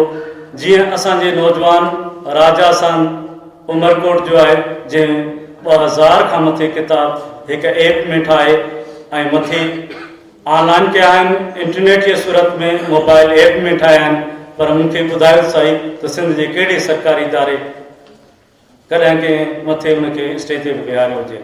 त हिते ॿिया माण्हू आहिनि, ॿियनि माण्हुनि जो कमु थींदो। ऐं शायदि मां साईं अताउल बुमरे जे इन ॻाल्हियुनि खे फाश न कयां। हू सिंध जे केतिरनि ई वॾनि आलमनि लाइ ॿुधाईंदो आहे मूंखे, त हू मूंखे न सहंदा आहिनि। ठीकु आहे, मुंहिंजी पंहिंजी नुक़्ता नज़र आहे, मुंहिंजी पंहिंजी नुक़्ता नज़र आहे, उनजे करे हमेशह उन्हनि खे पासे ते रखियो। जेतिरे क़दुरु साईं हफ़ीज़ ॻाल्हि कई या साईं अली नवाज़ साहिबु ॻाल्हि कई, इहा हक़ीक़त आहे त किताब कंहिंखे एडिट करणु, उनजो मुहाज़ लिखणु, वधीक उन में रेफरेंसिस रखणु। मुंहिंजो तजुर्बो बि साईं अताउल बुमरे जी 2 किताबनि, अमेरिका जा सिंधी, ऐं हींअर हिकु हफ़्तो खनि पहिरीं हिकिड़ो किताबु आयो आहे सिंधूअ जे छोड़ वारे इलाइक़े जा जत। मूं उन्हनि खे 2 खे ॾिठो, एडिट कयो, प्रूफ पढ़िया, कुझु हवाला रेफरेंस ऐं इंटरनेट ते पियल तारीख़ी तस्वीरूं विझण जी कोशिशि कई। ऐं हिकु किताब खे मूंखे तक़रीबन 3 साल लॻी विया। कॾहिं दड़का साईं अतामन जा खाईंदो हुउमि त कॾहिं साईं नूरमन मेमन जा, छो त इहे 2 किताब सिंधिका जा छपियल आहिनि। त हक़ीक़त इहा त माण्हू ॿोलियुनि जा नाला ऐं स्क्रिप्टनि जा नाला त फिल फॉर वठी था वञनि, पर हुननि खे ख़बर कान हूंदी आहे त इहो स्क्रिप्ट आहे या इहा ॿोली आहे। जीअं रोमन हिकिड़ो स्क्रिप्ट आहे जंहिंमें दुनिया जूं केतिरियूं ॿोलियूं लिखी सघजनि थियूं, ऐं रोमन ख़ुदि हिकिड़ी ॿोली बि आहे। अहिड़ी तरह सां माण्हुनि खे इहा ख़बर कान्हे का त गुरमुखी का ॿोली कान्हे का, पर उहा लिखत आहे जेके मेन त पंजाबी लिखी थी वञे हुन में, पर कुझु ॿियूं ॿोलियूं बि लिखियूं थी वञनि। अहिड़ी तरह सां जेके असांजी द्रावड़ी ॿोलियूं आहिनि, द्रावड़ी लिखतूं आहिनि, उन में सभ खां वॾी ॿोली जेकी आहे उहा तामिल आहे। ऐं तामिल वटि टोटल 20 सोतियात आहिनि, जीअं जापानीज़ में आहिनि। ॾखिण एशिया में तामिल सभ खां बिल्कुलु निराली ॿोली आहे, पर पोइ अलाए छो तामिल जा स्कॉलर ऐं उन ते इन्वेस्ट कंदड़, उन्हनि ते फिल्मूं ऐं ॿिया धंधा ऐं प्रेज़ेंटेशन पेश कंदड़ माण्हू ज़ोरीअ ते इंडस स्क्रिप्ट खे, मोहन जे दड़े खे तामिल कल्चर, तामिल ॿोली जे हंज में उछलाइनि था, पर ईअं आहे कोन। ऐं ख़बर न आहे त कहिड़ो दौरु ईंदो जो जॾहिं नार्दरन मुल्क जे हिकिड़े वॾे आलम नालो खणा थो, ऑस्कर पोला, असांजी ॿोली खे उबतो कयो ऐं उनखे बिल्कुलु हिकु अहिड़े राह ॾांहुं रवानो कयो जंहिंजी का पुॼाणी न हुई, जंहिंजी का वापसी कोन हुई। जीअं त असांजी इंडस स्क्रिप्ट सोतिया ते जदीद साइंसी बुनियादनि ते बीठल आहे। उनजो दाई पहिरियों माण्हू साईं अताउल बुमरो आहे ऐं उहो चवे थो त आऊं एसआर राव जे कॉन्सेप्ट खे अॻिते सिंधियत ऐं सिंधी माण्हू ताईं पेश कयां थो। ऐं जॾहिं त सिंध जे आर्कियोलॉजी जे हवाले सां अलाए केतिरा ॾींहं ऐं रातियूं अकेलाई में तनतनाई में रनीकोट हुजे को ॿियो हुजे, जॾहिं असांजे सरकारी इदारे जो का कॉन्फ्रेंस थिए थी त बदरबे जो सॼो तारफ़ जेको आहे उहो हिकु सिट बि पूरो न आहे। ॿिया अलाए कहिड़ा जुगाड़ी माण्हू जेके 3-3, 4-4 सोफ़ा उन्हनि जो तारफ़ आहे, जंहिंजो न आर्कियोलॉजी सां कुझु वञे न कुझु स्क्रिप्ट सां वञे। ऐं ते अहिड़े तरह सां हिते हाणे हिकिड़ो रवाज पैदा थियो आहे त हिकिड़ा 2 माण्हू पैदा कया विया आहिनि हर शोबे में। हिकिड़ो जानू जर्मन आहे, ॿियो हिकिड़ो उनजो दोस्त आहे, वरी पोइ उनजो जेको कमु आहे उनजी जेका जजमेंट थो करे उहो सुलेमान ऐं रमज़ान थो करे, ऐं जिन लाइ अंग्रेज़ी पाण ई वॾो मसइलो आहे। त हाणे जेसीं ताईं इहा हवा हलंदी त अताउल बुमरो त छा, असांजो साईं रहबर साईं GM सैद छा, पर हिन सॼी क़ौम खे कहिड़े बि अंदाज़ सां कहिड़ो बि बदतरीन तार पेश करे सघनि था, छो त हुननि वटि ताक़त ऐं वसीला आहिनि। असां जेके दरबदर माण्हू आहियूं जिन वटि जेकॾहिं असांजो को पूरो वञे थो बि त 10-15 सालनि ताईं मसौदा पिया आहिनि ऐं उन्हनि खे मंज़र आम ते नथो आणंदो वञे। नसीर साईं पुठियां बस कई ऐं मूं बस कई। Thank U.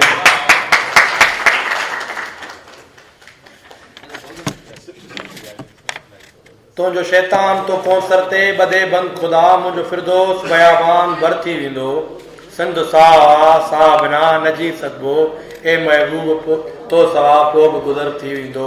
हाणे तकीर लाइ गुज़ार कंदुमि साईं जी ज़िंदगी ऐं साईं अता मोहम्मद खे हुन नौजवानी में कीअं ॾिठो ऐं हुनजो छा पंहिंजे औलाद लाइ छा हुयो, पंहिंजे सिंधी माण्हुनि लाइ छा हुयो। साईं जे फर्ज़ंद साईं अब्दुल हक बमरो साहिब खे गुज़ार कंदुमि साईं जी ज़िंदगी ते ॻाल्हाइनि ऐं साईं खे हुननि नौजवानी में कीअं ॾिठो ऐं पंहिंजे घर में कीअं ॾिठो ऐं पंहिंजे सिंधी माण्हुनि लाइ कीअं ॾिठो।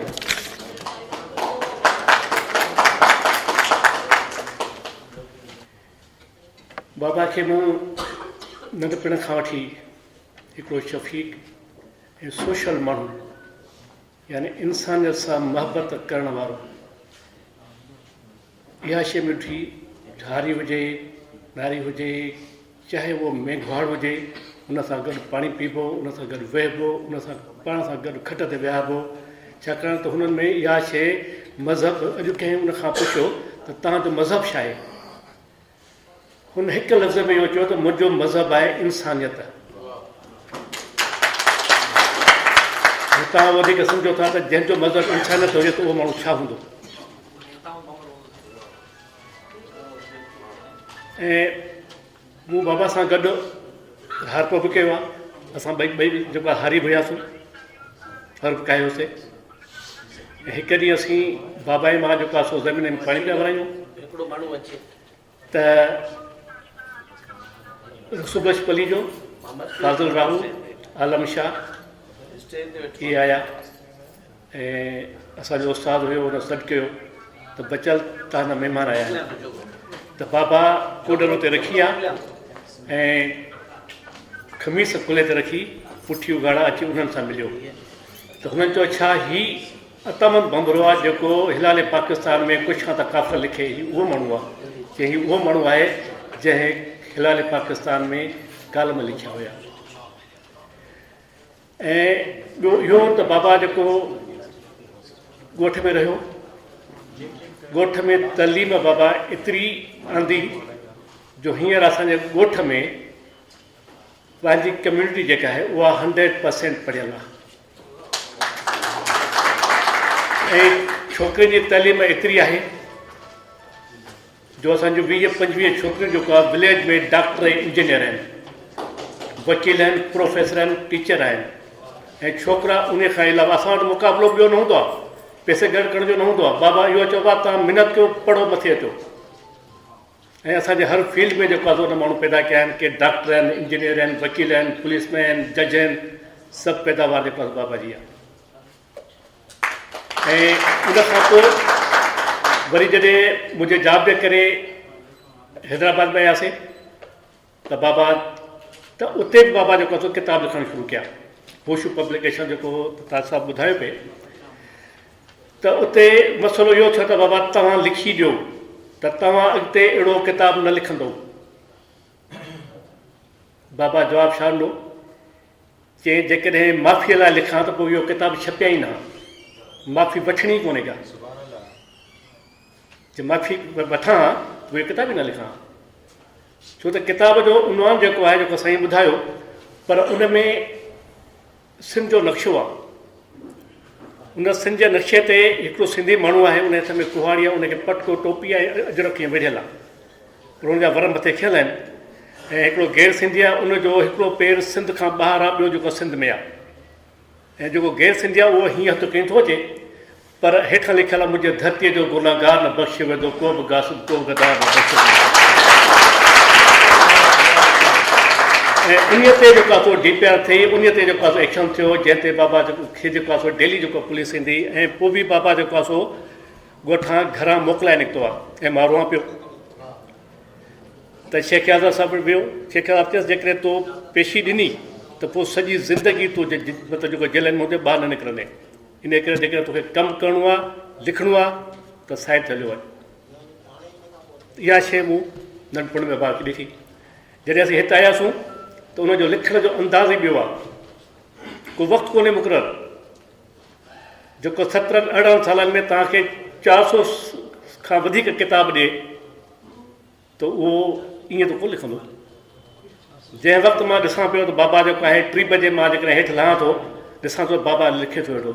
बाबा 3 बजे था लिखो, बाबा जेकॾहिं निंड नथी अचे त फ़ाइदो थो वठां न की किताब त लिखां। जेकॾहिं 5 बजे मां उथां थो त 5 बजे बाबा किताब थो वठी लिखे। वरी हुन में इहा ख़ूबी इहा बि आहे त को बि महिमान दर अची दर खड़काईंदो उहो किताब उते रखंदो, पाण वञी उन सां मिलंदो, वञी दर बि पाण खोलींदो।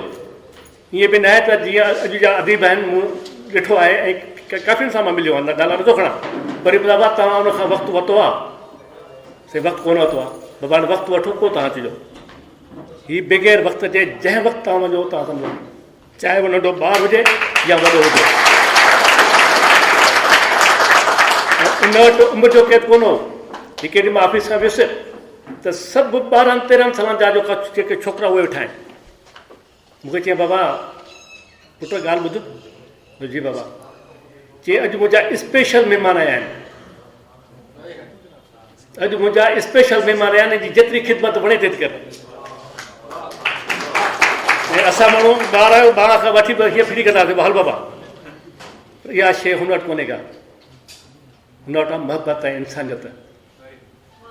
इहा शइ जेको आहे मूं बाबा खे ॾिठो आहे ऐं धरतीअ सां मोहबत। जेकॾहिं को बि माण्हू उन खां पुछे त बाबा सिंध ते ॻाल्हाए त पहिरियों त जेको सुका भरींदो, जीअं ॿारु सुका भरे पोइ जेको आहे सो उन ते आहिस्ते आहिस्ते उन ते ॻाल्हाईंदो ऐं पोइ तव्हांखे उहा जेको तव्हां पुछंदुसि तव्हां ॿुधाईंदो। हिकु ॾींहुं मां ऐं बाबा जेको वियासीं पिए त मां हुनखे हिकिड़ो सुवालु पुछियो सिंध ते ऐं सुटकनि में पइजी वियो। 5 मिंटनि खां पोइ मूंखे वरी ॿुधाई त अहिड़ा माण्हू असीं त कोन ठाहिनि, एॾी मोहबत हुजे। जीअं राजा जेको आहे सो ख़ासि करे हुनजो सुफ़ियाणो कलाम हूंदो त सिरदा सौदा कर वेठे त लाज़मन उहो ई ॿुधंदो हो। कंहिं हुनखे चयो त यार कॉम्प्रेस ई छॾ, चई यार सिंध ऐं सिंधी क़ौम सां मोहबत करे ॾिस, पोइ मूंखे ॿुधाए त जेको कॉम्प्रेस छॾिया या न छॾिया। पोइ बाबा बि ईअं ई आहे, हुन चयो त मूंखे जेको आहे सो राजा मूंखां 2 पेर मथे वठी वियो। ऐं बाबा जो चवणु इहो वसियत कहिड़ी आहे, जीअं साईं ॿुधायो जेको ताज साहिबु उनखे मां थोरो एड थो कयां। चई जॾहिं मां फ़ौत थियां त मूंखे दफ़न ईअं कजो जो मुंहिंजा चप ऐं सीनू जेको आहे ज़मीन सां गॾु हुजे, जीअं मां क़यामत ताईं जेको आहे उन धरतीअ खे चुमंदो रहां। ऐं जॾहिं तुर्बत ठाहियो त उनखे ज़ंजीरनि सां जकड़े उनखे वॾो हिकिड़ो तालो हणिजो। जॾहिं सिंधु देश जो ऐलान थिए उनखे रेफिल सां उनखे टोड़िजो।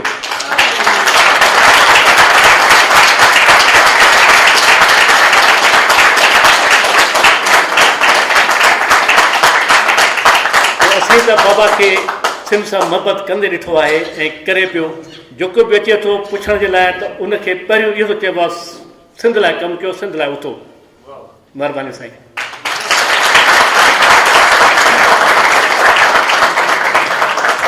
साईं अब्दुल उमरो साहिब जंहिं साईं जी ज़िंदगी ते ॻाल्हायो। ऐं हाणे जंहिं असांजो दोस्त आहे क़ौमी साथी दर्शन लाल, जंहिं साईं अतामंद लाइ गिफ्ट आंदी आहे, उहो गिफ्ट ॾियणु थो चाहे साईं बमरे साहिब जे फर्ज़ंद खे। दर्शन लाल खे गुज़ारिश कंदासीं पंहिंजी साईं जेम्स जी पिक्चर आंदी आहे जेका हुनखे ॾींदो आहे, गिफ्ट आंदी आहे साईं अब्दुल बमरे साहिब खे। दर्शन लाल साईं जेम्स जी तस्वीर साईं अतामंद लाइ गिफ्ट आंदी आहे, हुन लाइ ताड़ियूं। जंहिं माण्हू जो महबूब सिंध हुजे, साईं अतामंद जो महबूब सिंध आहे ऐं उन महबूब में रुसवाई जो तस्वर ई न आहे। जेके सम्झा आशिक़ आहिनि, अॼु हिकु आशिक़ जो जनमु आहे। हाणे गुज़ारिश कंदुमि साईं जी ज़िंदगीअ ते ॻाल्हाइण लाइ ऐं साईं जी जेका किताबी दुनिया आहे उन ते ॻाल्हाइण जे लाइ ऐं साईं जो जेको पोरियो आहे उन ते ॻाल्हाइण लाइ भाऊ नसीर मिर्ज़ा खे गुज़ारिश कंदुमि अचे ऐं साईं जी ज़िंदगी ते ॻाल्हाए। बिस्मिल्लाह रहमान रहीम। बेहद थोराइतो आऊं पंहिंजे हमज़ अली चांडे जो जंहिं एॾे शानदार तरीक़े सां अॼोकी हिन तक़रीब खे कंडक्ट कयो आहे। ऐं सम्झां थो त हिन रोस्ट्रम ते हिकिड़ो बहादुर साथी हिकिड़े पूरे ताक़त सां तवानाईअ सां हिन तक़रीब खे कंडक्ट करण जे लाइ मौजूदु आहे। ऐं पंहिंजे हिन साथी जे लाइ हिकिड़ी क्लैप कंदुसि। मोज़िज़ दोस्तो, शेख अयाज़ जो शेर है त दरिया अंदर जा दहशत आहे केॾी क़यामत थी वेंदी तूं मां त रुगो हिन सिंधूअ में का लहर उभारे वेंदासीं। अता मोहम्मद भमरो साहब सिंधूअ मां हिकिड़ी लहर वांगुरु उभरियो आहे ऐं 20वीं सदीअ जे इल्म अदब ते सिंध शनासीअ ऐं सिंध सां मोहबत जे दर्स ॾियण में हिकिड़ी लहर वांगुरु छाइजी वियल आहे। अॼु जॾहिं संदन 86 सालगिरह आहे ऐं निहायत मुख़्तसिर ॻाल्हाईंदुसि त हिन वक़्तु आउं अता मोहम्मद भमरे साहब खे ख़ुशनसीब करार पियो ॾियां इन करे त हुन जंहिं धरतीअ सां मोहबत कई, जंहिं ॿोलीअ सां इश्क कयो, जंहिं तहज़ीब जे लाइ पंहिंजो पाण खे वक़्फ़ु कयो, ऐं उन ई नाले वारी हस्ती उन जी सालगिरह मल्हाए पई। इहा का घटि ख़ुशनसीबी न आहे त जंहिं सॼी ज़िंदगी जंहिं काज़ जे लाइ, जंहिं धरतीअ जे लाइ, जंहिं नाले जे लाइ, सिंधूअ जे लाइ पाण खे वक़्फ़ु कयो, उहा ई सिंधू आहे जेका नवाज़ जी सूरत में हुन जी सालगिरह मल्हाए पई। अगरि अहिड़ी अज़ीम हस्तीअ जी सालगिरह असांजे इदारनि खे करणु घुरिजे, हुनजी क़दुरु शनासी हिकिड़ी वॾी सतह ते करणु घुरिजे। छाकाणि त यादि रखो त सिंधी ॿोलीअ जे हवाले सां, सिंधू जी तहज़ीब जे हवाले सां अता मोहम्मद भमरे साहब को नंढड़ी शख़्सियत जो मालिक कोन्हे, उहो इंटरनेशनल रिप्यूट जो मालिक आहे। दुनिया खे हुनखे अञा असां मुतारफ़ ई कोन करायो आहे हुन जेको कमु कयो आहे। छाजे हवाले सां? असांजे सिंधू ॿोलीअ जेको स्क्रिप्ट आहे हुन जे हवाले सां। असांजी सिंधी ॿोलीअ जा जेके लिसानियात जा माहिर आहिनि, ॿोली बेस्ड इदारा आहिनि, जिन वटि हज़ारे लखे रुपयनि जी बजेट आहे, उन्हनि छा कॾहिं कोशिशि कई आहे त सिंधूअ जी जेका असुल ॿोली आहे उन जी भांज जे सिलसिले में को कमु कजे? न, पर उहे ग्रामर जा माहिर आहिनि, उन्हनि खे ॿोलीअ जे ग्रामर ते दस्तरस हासिलु आहे ऐं उन्हनि एफर्ट्स ई कोन कया आहिनि। पर हीउ हिकिड़ो अजनबी, हिकिड़ो ओचितो माण्हू हिकिड़ो ट्रांसलेशन मां उभरी ॿोलीअ सां, सिंधूअ जे स्क्रिप्ट सां एतिरी हुन मोहबत कई आहे जो तव्हां सभिनी जे पढ़ियल लिखियल तव्हांखे ख़बर आहे त हिकिड़ो हाइपोथेसिस थींदो आहे जंहिंमें मौक़िक़ चवंदो रहंदो ऐं असांजे मौक़िक़नि चयो आहे, तहक़ीक़ भरी पई आहे हाइपोथेसिस सां। हाइपोथेसिस छा आहे? गुमान ग़ालिब आहे। पर अता मोहम्मद भमरे एॾे हाइपोथेसिस सां न, थिसिस सां ॻाल्हि कई आहे, अथेंटिसिटी सां ॻाल्हि कई आहे, जेका सिंधी ॿोलीअ जी भांज, सिंधी स्क्रिप्ट खे पढ़ण जे लाइ जेका पिक्टोरियल लैंग्वेज आहे, उन जा एॾा त हुन रेफरेंसिस पंहिंजे हिन किताब में जंहिंजो बार बार हिते हवालो अचे पियो, उनखे केरु आहे? जलस आहिनि असांजे इदारनि जा, जहालत जा जबराल्टर वेठा आहिनि, जेके हिन एॾी अज़ीम हस्तीअ खे, ऐं दिलि सां थो चवां, साम्हूं अचण ई नथा ॾियनि। जेको हुनजो किताब आहे उनखे एॾो त नज़रअंदाज़ कयो वियो आहे, एॾो त नज़रअंदाज़ कयो वियो आहे। हू किताब डिज़र्व थो करे त हुनखे नेशनल इंटरनेशनल लेवल ते हुनजा वर्कशॉप्स थियणु घुरिजनि, हुन ते सेमिनार्स थियणु घुरिजनि। छाकाणि त हिकिड़ो माण्हूअ जे पंहिंजी ज़िंदगीअ में हिकिड़े यूनिवर्सिटीअ जी हैसियत में, हिकिड़े इदारे जी हैसियत में घर में वेही इहो बिल्कुलु ईअं जीअं को यूनियन में ईजाद करे, जीअं डॉक्टर कदीर एटम खे ईजाद करे, ईअं हुन एतिरो वर्क कयो आहे हिन पंहिंजे किताब ते। जेकॾहिं तव्हांखे फुर्सत मिले त हूअं त हुनजा ॿिया कई कारनामा आहिनि सिंधी ॿोली जे हवाले सां। हुनखे जिते जिते बि सिंध जे तहज़ीब जे बारे में हिकिड़ो हर्फ़ बि मग़रिब ऐं मशरिक़ जे स्कॉलर्स जो लिखियलु मिलियो आहे, उन मुहदिस शीशे सां यकीन करियो, असांजी हुन सां वेझड़ाइप बिल्कुलु रही आहे त हू सिंध जे लफ़्ज़ ते हुन सजदा कया आहिनि। जिते जिते बि हुनखे सिंध जे बारे में, तहज़ीब जे बारे में को बि हिकिड़ो बि हर्फ़ मिलियो आहे, उनखे हुन ट्रांसलेशन जी सूरत में सिंधी ॿोलीअ खे, सिंधी ॿोलीअ में आणण जे सिलसिले में पंहिंजो पाण खे वक़्फ़ु कयो आहे। मुंहिंजी त हुन सां उन वक़्तु मुलाक़ात थी जॾहिं मुमताज़ मिर्ज़ा साहिब ते ऐं किताब मूं कंपाइल पियो कयो। मुंहिंजे प्यारे दोस्त अली नवाज़ घांगरे उहो शाया करायो आहे। किताब जो नालो आहे जे सुहिणो पाण सॾाए विया। उन वक़्तु मूंखे मुमताज़ साहिब जे वेझनि हल्कनि मां ख़बर पई त सदन वेझनि साथियुनि मां हिकिड़ी अहिड़ी हस्ती बि आहे जेके हुन सां बेहद प्यार था कनि। मुंहिंजे चवण ते पाण जेको नसर में मज़मून लिखी ॾिनो अथनि, जेको पोर्ट्रेट लिखी ॾिनो अथनि, उहो हुन किताब में मौजूदु आहे। ताज ऐं असां सभई जिन पढ़ियो आहे त असीं त हुनखे हिकिड़े ट्रांसलेटर जी हैसियत में पिया हिते डिस्क्राइब कयूं, पर जेकॾहिं हुनजी ख़ुदि पंहिंजी तहरीर जेका लिखियलु आहे नसर में, हिकिड़ो अजीब नसर आहे, हिकिड़ो कचे जी ॿोली, उतर जी ॿोली, लाड़ जी ॿोली, एतिरा सभु डायलेक्ट्स मिलाए हुन उहो जेको मज़मून लिखियो आहे आउं सम्झां थो त उहो हिकिड़ो निशानबर हिकिड़ो अज़ीम हुनजे नसर जो शाहकार आहे जेको हुन लिखियो आहे। ऐं बम्बरे साहिब खे हुनजी सालगिरह ते वाधायूं ॾींदे ख़ुशीअ जो इज़हार इन हवाले सां थो कयां त मुंहिंजी प्यारी भेण मुंहिंजी सिंधू असीं पंहिंजे नए नस्ल मां ऐं मुख़्तसिर कयां थो ऐं ताज खे मूं बस बस कई आहे, अली हसन खे बस बस कई, ऐं बि नेठि बस बस कयां थो त हीउ असांजो जेको नओं नस्ल उभरे पियो उनखे असीं चऊं था त उन्हनि खे सिंध शनासीअ खां दूरि आहिनि, उन्हनि खे ॿोलीअ जे बारे में कुझु ख़बर न आहे। मूंखे त हैरत थी जॾहिं सिंधूअ जेको पहिरियों हैदराबाद शानदार हिते अदबी मेला कजनि पिया ऐं हर मेले में कमाई आहे, हर मेले में उपत आहे, हर मेले जी का आडिट कोन्हे, पर सिंधूअ पंहिंजे हड़ा वड़ा पंहिंजे दोस्तनि जी मदद सां छाजे बारे में सेमिनार कयो आहे ऐं छा सां शनासाई पैदा कराई आहे नए नस्ल जी, उहा आहे शाह लतीफ़ जे हवाले सां। ऐं सिंधूअ जी उन एफर्ट्स खे फ्लैट सां आज़ादु ॾींदुसि ऐं छाकाणि त असांजे बम्बरे साहिब खे बेपनाह मोहबत आहे सिंध जी तहज़ीब सां, सिंध जे कल्चर सां, सिंधू दरिया सां। ऐं पंहिंजो हिकिड़ो नंढड़ो नज़्म उन्हनि खे डेडिकेट कयां थो जेको दरियाए सिंध जे बारे में आहे, जंहिंमें पाणी कोन्हे, जंहिं ते कालाबाग डैम ऐं अलाए जे केतिरा डैम थियण जे लाइ करोड़ रुपया किथे किथे गॾु थी रहिया आहिनि।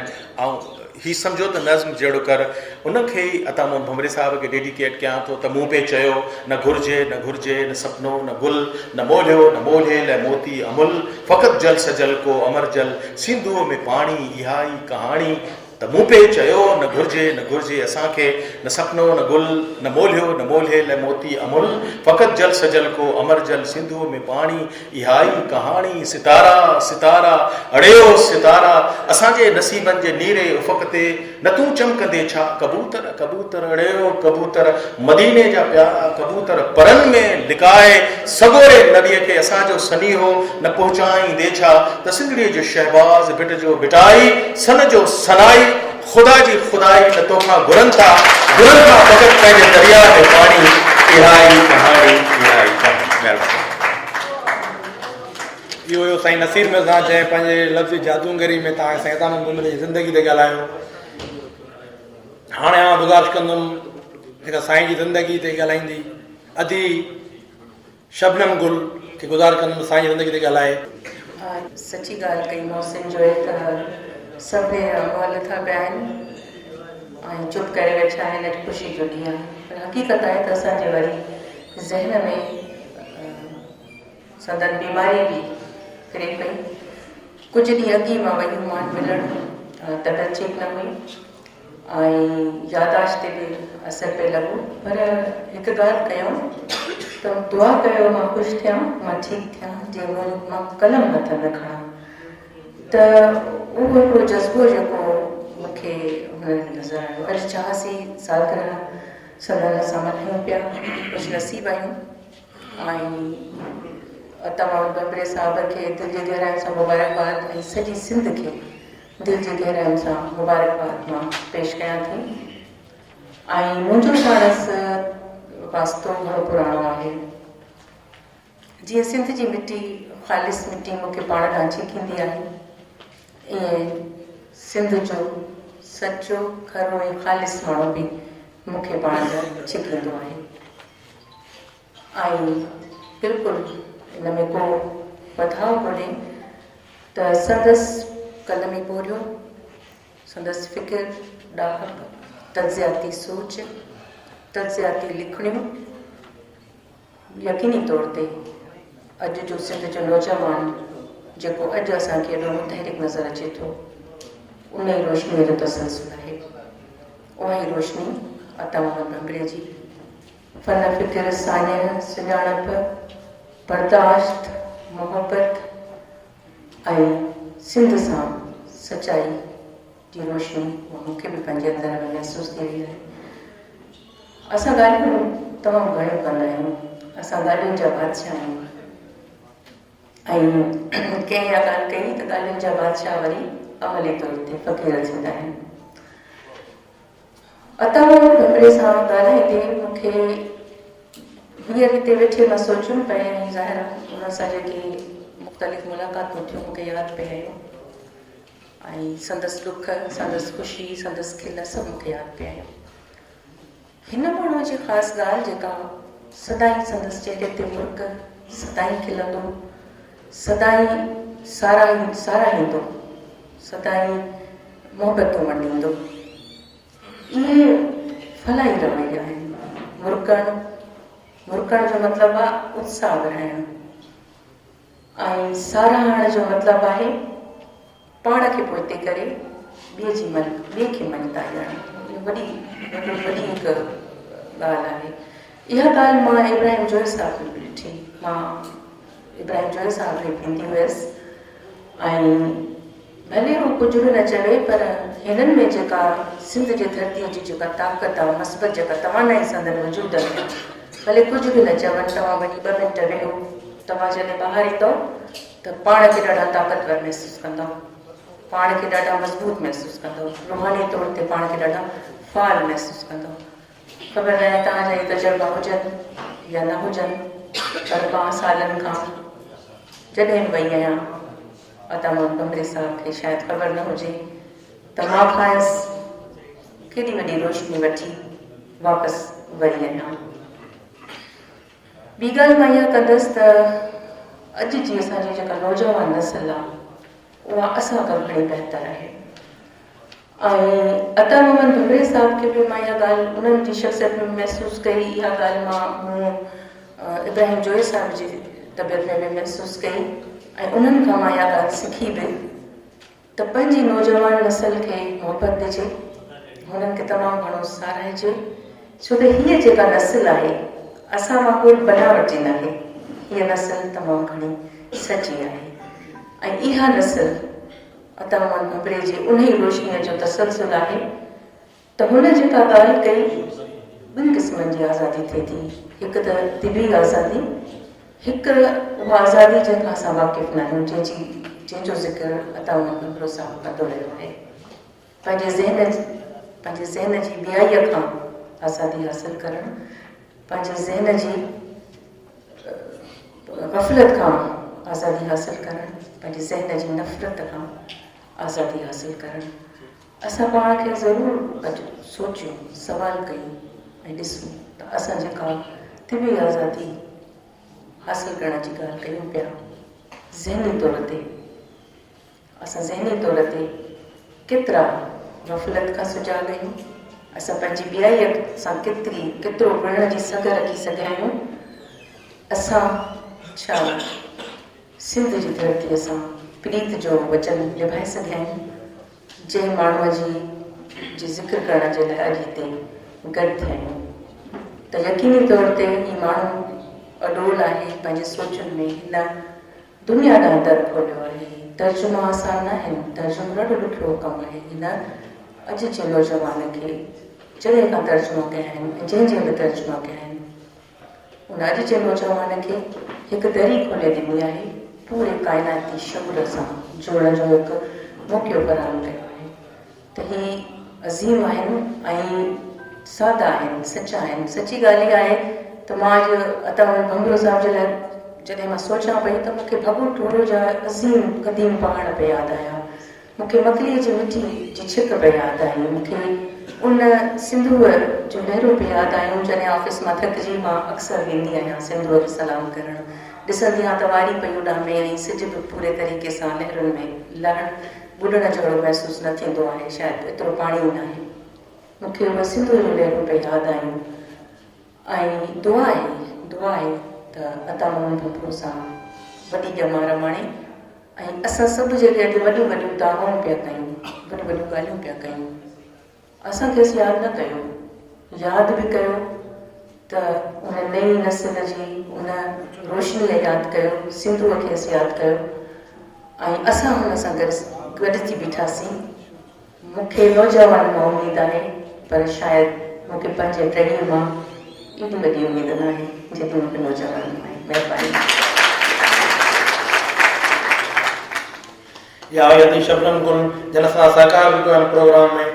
ही प्रोग्राम जो सेक्शन कमेटी ऐं लैंग्वेज अथॉरिटी जे सहकार सां कयो। असांजी सालगिरह जो सिलसिले क़ौम जो वाधायूं। हाणे आऊं उल्लास कंदो उन शेर सां।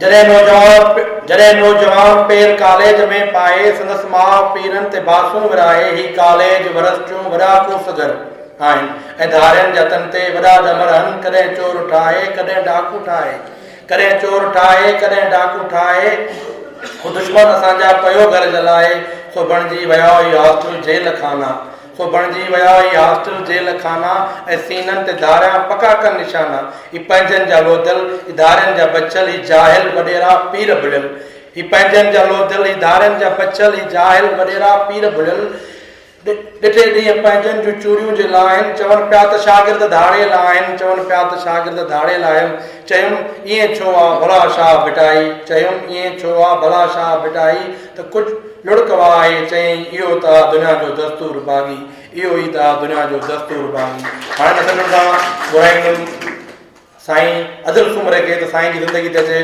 ॻाल्हाइनि साईं अदल सुमरो जेको सिंध जो क़ौमी सजावंद आहे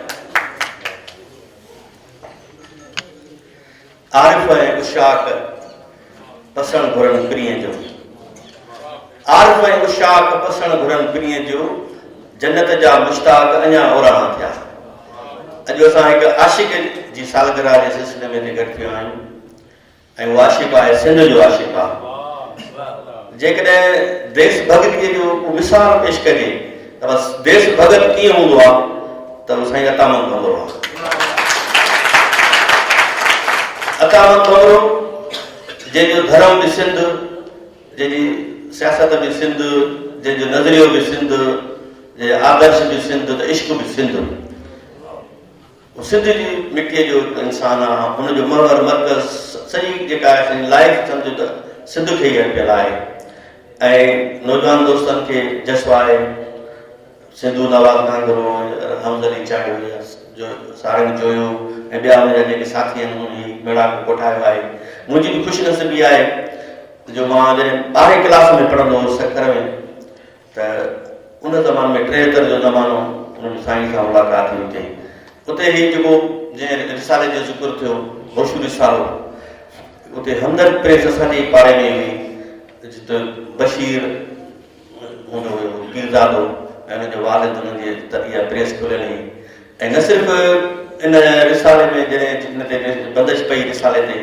त न सिर्फ़ु हिन में लिखंदड़ जेके माण्हू मुतासिर थिया पर उहो प्रेस वारो बि बदिलिजी वियो हुयो हुनमें अतामल भंगरो साहब ऐं गुलाम अब्बास भंगरो वरी ॿिया दोस्त हुया इहे सभु हुन में शामिल आहे पर हुनजी जेका पंहिंजी वतन सां धरतीअ सां पंहिंजे लिटरेचर सां कल्चर सां जेका वाबस्तगी हुई उहा हिकु मिसाल हुई उहो झुकिया कोन ऐं एॾो रहिया पंहिंजी ॻाल्हि ते जीअं साईं भमरे साहब हाणे ॻाल्हि कई ऐं तमामु घटि दोस्तनि खे ख़बर हूंदी त भमरो साहब बुनियादी तरह तख़लीकार हुन शाइरी कई आहे ऐं कहाणियूं लिखियूं ऐं उन रिसाले में बि साईं जी कहाणी मौजूदु आहे त उहे शयूं मां सम्झां थो त संभालणु घुरिजनि असांखे हुनखे किताबी सूरत में आणणु घुरिजे ऐं एॾो वॾो कमु आहे साईं अतामल भंवरे साहब जो मां सम्झां थो त हिन सदीअ में घटि अहिड़ो असांखे वॾी शख़्सियत एतिरी कदावत शख़्सियत कान थी नज़र अचे जेतिरी भंवरे साहब जी आहे ऐं असांजी ख़ुशकिस्मती आहे इहा असांजी सिंधी क़ौम जी सिंधी नौजवान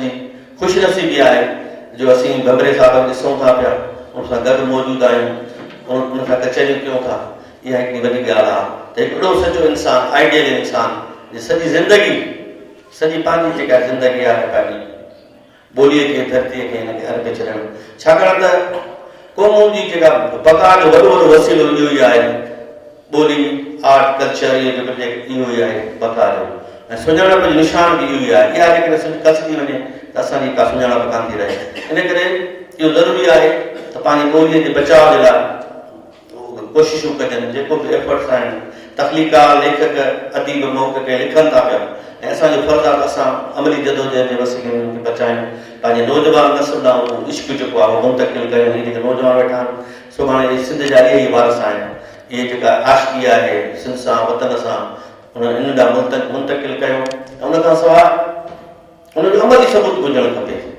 छाकाणि त आमतौर ते असां वटि यूनिवर्सिटियुनि में इहे लतीफ़ जा ॾींहं मल्हाया वेंदा आहिनि असांजा शागिर्द यूनिवर्सिटी में काफ़ी ईंदा साईं असां लतीफ़ जो ॾींहं था मल्हायूं त कॾहिं कॾहिं वरी मायूसी थींदी त उन्हनि नौजवाननि खे पोइ शाह लतीफ़ यादि कोन हूंदो पढ़ंदा न हुआ ऐं शाह जो रिसालो हुनजे घर में मौजूदु न हूंदो इन करे इहा हिकिड़ी गुज़ारिश बि आहे वेनती बि आहे त शाह लतीफ़ खे पढ़ो पंहिंजी धरती अदब खे पढ़ो ऐं जॾहिं असां भंवरे साहब सां मोहबत जो इज़हार था कयूं छाकाणि त हीअ जेके बि दोस्त हिते गॾु थिया आहिनि इहे भंवरे साहब जी मोहबत में गॾु थिया आहिनि ऐं यकीन हीअ असांखे हिते टाइम ॾिनो हुजे, इहो असांजो माना अहम घड़ियूं आहिनि, इहे सजायूं आहिनि अजायूं कोन्हनि खे। असां हिते भमरे साहिब जी सालगिरह जे हवाले सां गॾु थियासीं, हुनजे बारे में ॻाल्हायोसीं, त हक़ीक़त इहा आहे असांजे लाइ एजाब आहे, असां बदल हुनजे बारे में ॻाल्हायूं। ऐं वरी ही मेगापूर जी जेको जनमु ॾींहं जेका तकरीब आहे इहा असांखे घुर बि करे थी पई। त अतामत भमरे साहिब जेको हिकिड़ो लफ़्ज़ हूंदो आहे सिंधी में नूर निचोड़णु, त सही माना में नूर निचोड़ण जो जेको मिसाल आहे उहो बि साईं भमरे साहिब वटि मिले थो। त वॾा वॾा शीशा आहे जेके उन्हनि जी पढ़ी करे हुनजे अखरनि खे पढ़ी डिक्शनरियूं पढ़ी, साईं जे घर में त हेॾियूं माना 15-20 डिक्शनरियूं टेबल ते पयूं आहिनि, उनजा अखर पढ़णु वरी हुनखे तर्जुमा लफ़्ज़ जी माना न मिले वरी ॻोढ़ा करणु, सही लफ़्ज़ ॻोल्हणु, इहो हिकिड़ो वॾो इश्क़ु आहे। त हाणे घटि में घटि असां हिन आशिक़ जी क़दुरु था कयूं न, घटि में घटि असांजे घर में भमरे साहिब जा किताब हुजणु खपनि। जेकॾहिं कंहिंजे बि घर में भमरे साहिब जा इहे ज़रूरु आहे त 50 किताब तव्हांजे घर में हुजनि, पर घटि आहे 15, घटि में घटि इहो सबूत हुजे त असां साईं भमरे साहिब सां इश्क़ कयूं था, हुन सां मोहबत कयूं था, सिंध सां मोहबत कयूं था। छाकाणि त भमरे साहिब जो किताब जो फोकस तर्जुमनि जो सॼी सिंध आहे, सिंध जे बारे में सिंध जी तारीख़ सकाफ़त अकल जी उनजे बारे में जेके किताबनि साईं तर्जुमा कया आहिनि, चूंड किताब साईं तर्जुमा कया आहिनि। त इन करे अॼु जो बेड़ाको असां इहो तक़ाज़ा करे थो त घटि में घटि भमरे साहिब सां हिन मोहबत जो सबूत ॾियूं ऐं असांजे घर में उहे किताब हुजनि। घणी तकरीर न आहे करणी, पर हीअ सालगिरह जो हिकिड़ो मौक़ो हुयो, मैं सभिनी दोस्तनि इज़हार कयो, तव्हां सभिनी दोस्तनि जी महिरबानी असांखे मान ॾिनो, तव्हांजे लख खपे। वॾियूं महिरबानियूं साईं अदल सुमरे जूं। ऐं सभु दोस्त वेहंदा, वकार मला जो राग बि आहे जेको साईं खे भेटा ॾींदो। हाणे आउं थैंक्स करण लाइ घुराईंदुमि सुंदरलाल गांगुरो खे। कहिड़ो बि चाहे दुश्मन मुंहिंजो ड्राए न सघंदो नक्शो सिंध जो, किरंदो रहंदो रत असांजो, चवंदो रहंदो GSN GSN GSN GSN। GSN जे लतीफ़, मां शुक्रगुज़ार आहियां सभिनी महिमाननि जी जेके असां अदना माण्हू जे करे आया हिते ऐं असांजो साथ ॾिनो हुननि ऐं असां नौजवाननि जो उत्साह वधायो। अॼु उन आशिक़ जी जनम ॾींहुं आहे, शायदि नौजवान असांजा सम्झी सघनि त उन्हनि खे असां मां ॿी का उमेद न आहे, पर हिन वक़्तु उहे इहो चाहिनि था त असांजा नौजवान उन्हनि ॾे वञनि ऐं उन्हनि मां कुझु सिखनि। पर अफ़सोस जी ॻाल्हि आहे त हुन वटि फेसबुक लाइ त वक़्तु आहे, इन शयुनि लाइ त वक़्तु आहे, पर असांजे जेका सीनियर आहिनि, असांजा राइटर आहिनि, दानिश्वर आहिनि, उन्हनि लाइ हुन वटि वक़्तु न आहे। त मुंहिंजी रिक्वेस्ट आहे उन्हनि सभिनी सां त महिरबानी करे सिर्फ़ु अता मोहम्मद भमरे साहिब जी हिते ॻाल्हि न पई कयां मां, पर उन्हनि सभिनी असांजे अदीब जेका आहिनि, तारीख़दान आहिनि, दानिश्वर आहिनि, पंहिंजो वक़्तु कढो, उन्हनि सां वक़्तु गुज़ारियो त जीअं तव्हां उन्हनि मां कुझु सिखी सघो, त जीअं असांजी सुभाणे नस्ल जेको आहे सिंध में जेको आहे शौक़ु नओं पैदा थिए। महिरबानी साईं। अॼु जेको प्रोग्राम हुयो सेक्शन कमेटी तरफ़ां ऐं सिंधु लैंग्वेज अथॉरिटी वारनि सरकार सां कयो, साईं जो जनम ॾींहुं सिंध जे आशिक़ जो। सामाईन, सिंध जे नाले वारे दानिश्वर, मुहक़िक़, मुतरजिम अता मोहम्मद भमरे जी सालगिरह वारी तक़रीब जेका सिंधी ॿोली अथॉरिटी जे हाल में सिंधी ॿोली अथॉरिटी ऐं यूथ एक्शन कमेटी पारां मुनक़िद कई वई। इन प्रोग्राम जी मुकमिल कार्रवाई radio voice of Sindh London पारां अव्हां जी ख़िदमत में पेश कई वई। उमेद त ही प्रोग्राम अव्हां खे पसंदि आयो हूंदो। सिंध जे ॾाहनि ऐं सिंध सां इश्क कंदड़ साईं अता मोहम्मद भमरे जी ज़िंदगी वारे पोरे बाबति अव्हां खे मालूमात हासिलु थी हूंदी। वरी कंहिं ॿिए प्रोग्राम में मुलाक़ात थींदी। होसि ताईं पंहिंजे मेज़बान इमदाद अली ओडो खे इजाज़त ॾींदा। शाल सिंध आबाद ऐं ख़ुशहाल थिए, सिंधी माण्हू सुखियो ऐं सताबो थिए। सदाईं गॾु।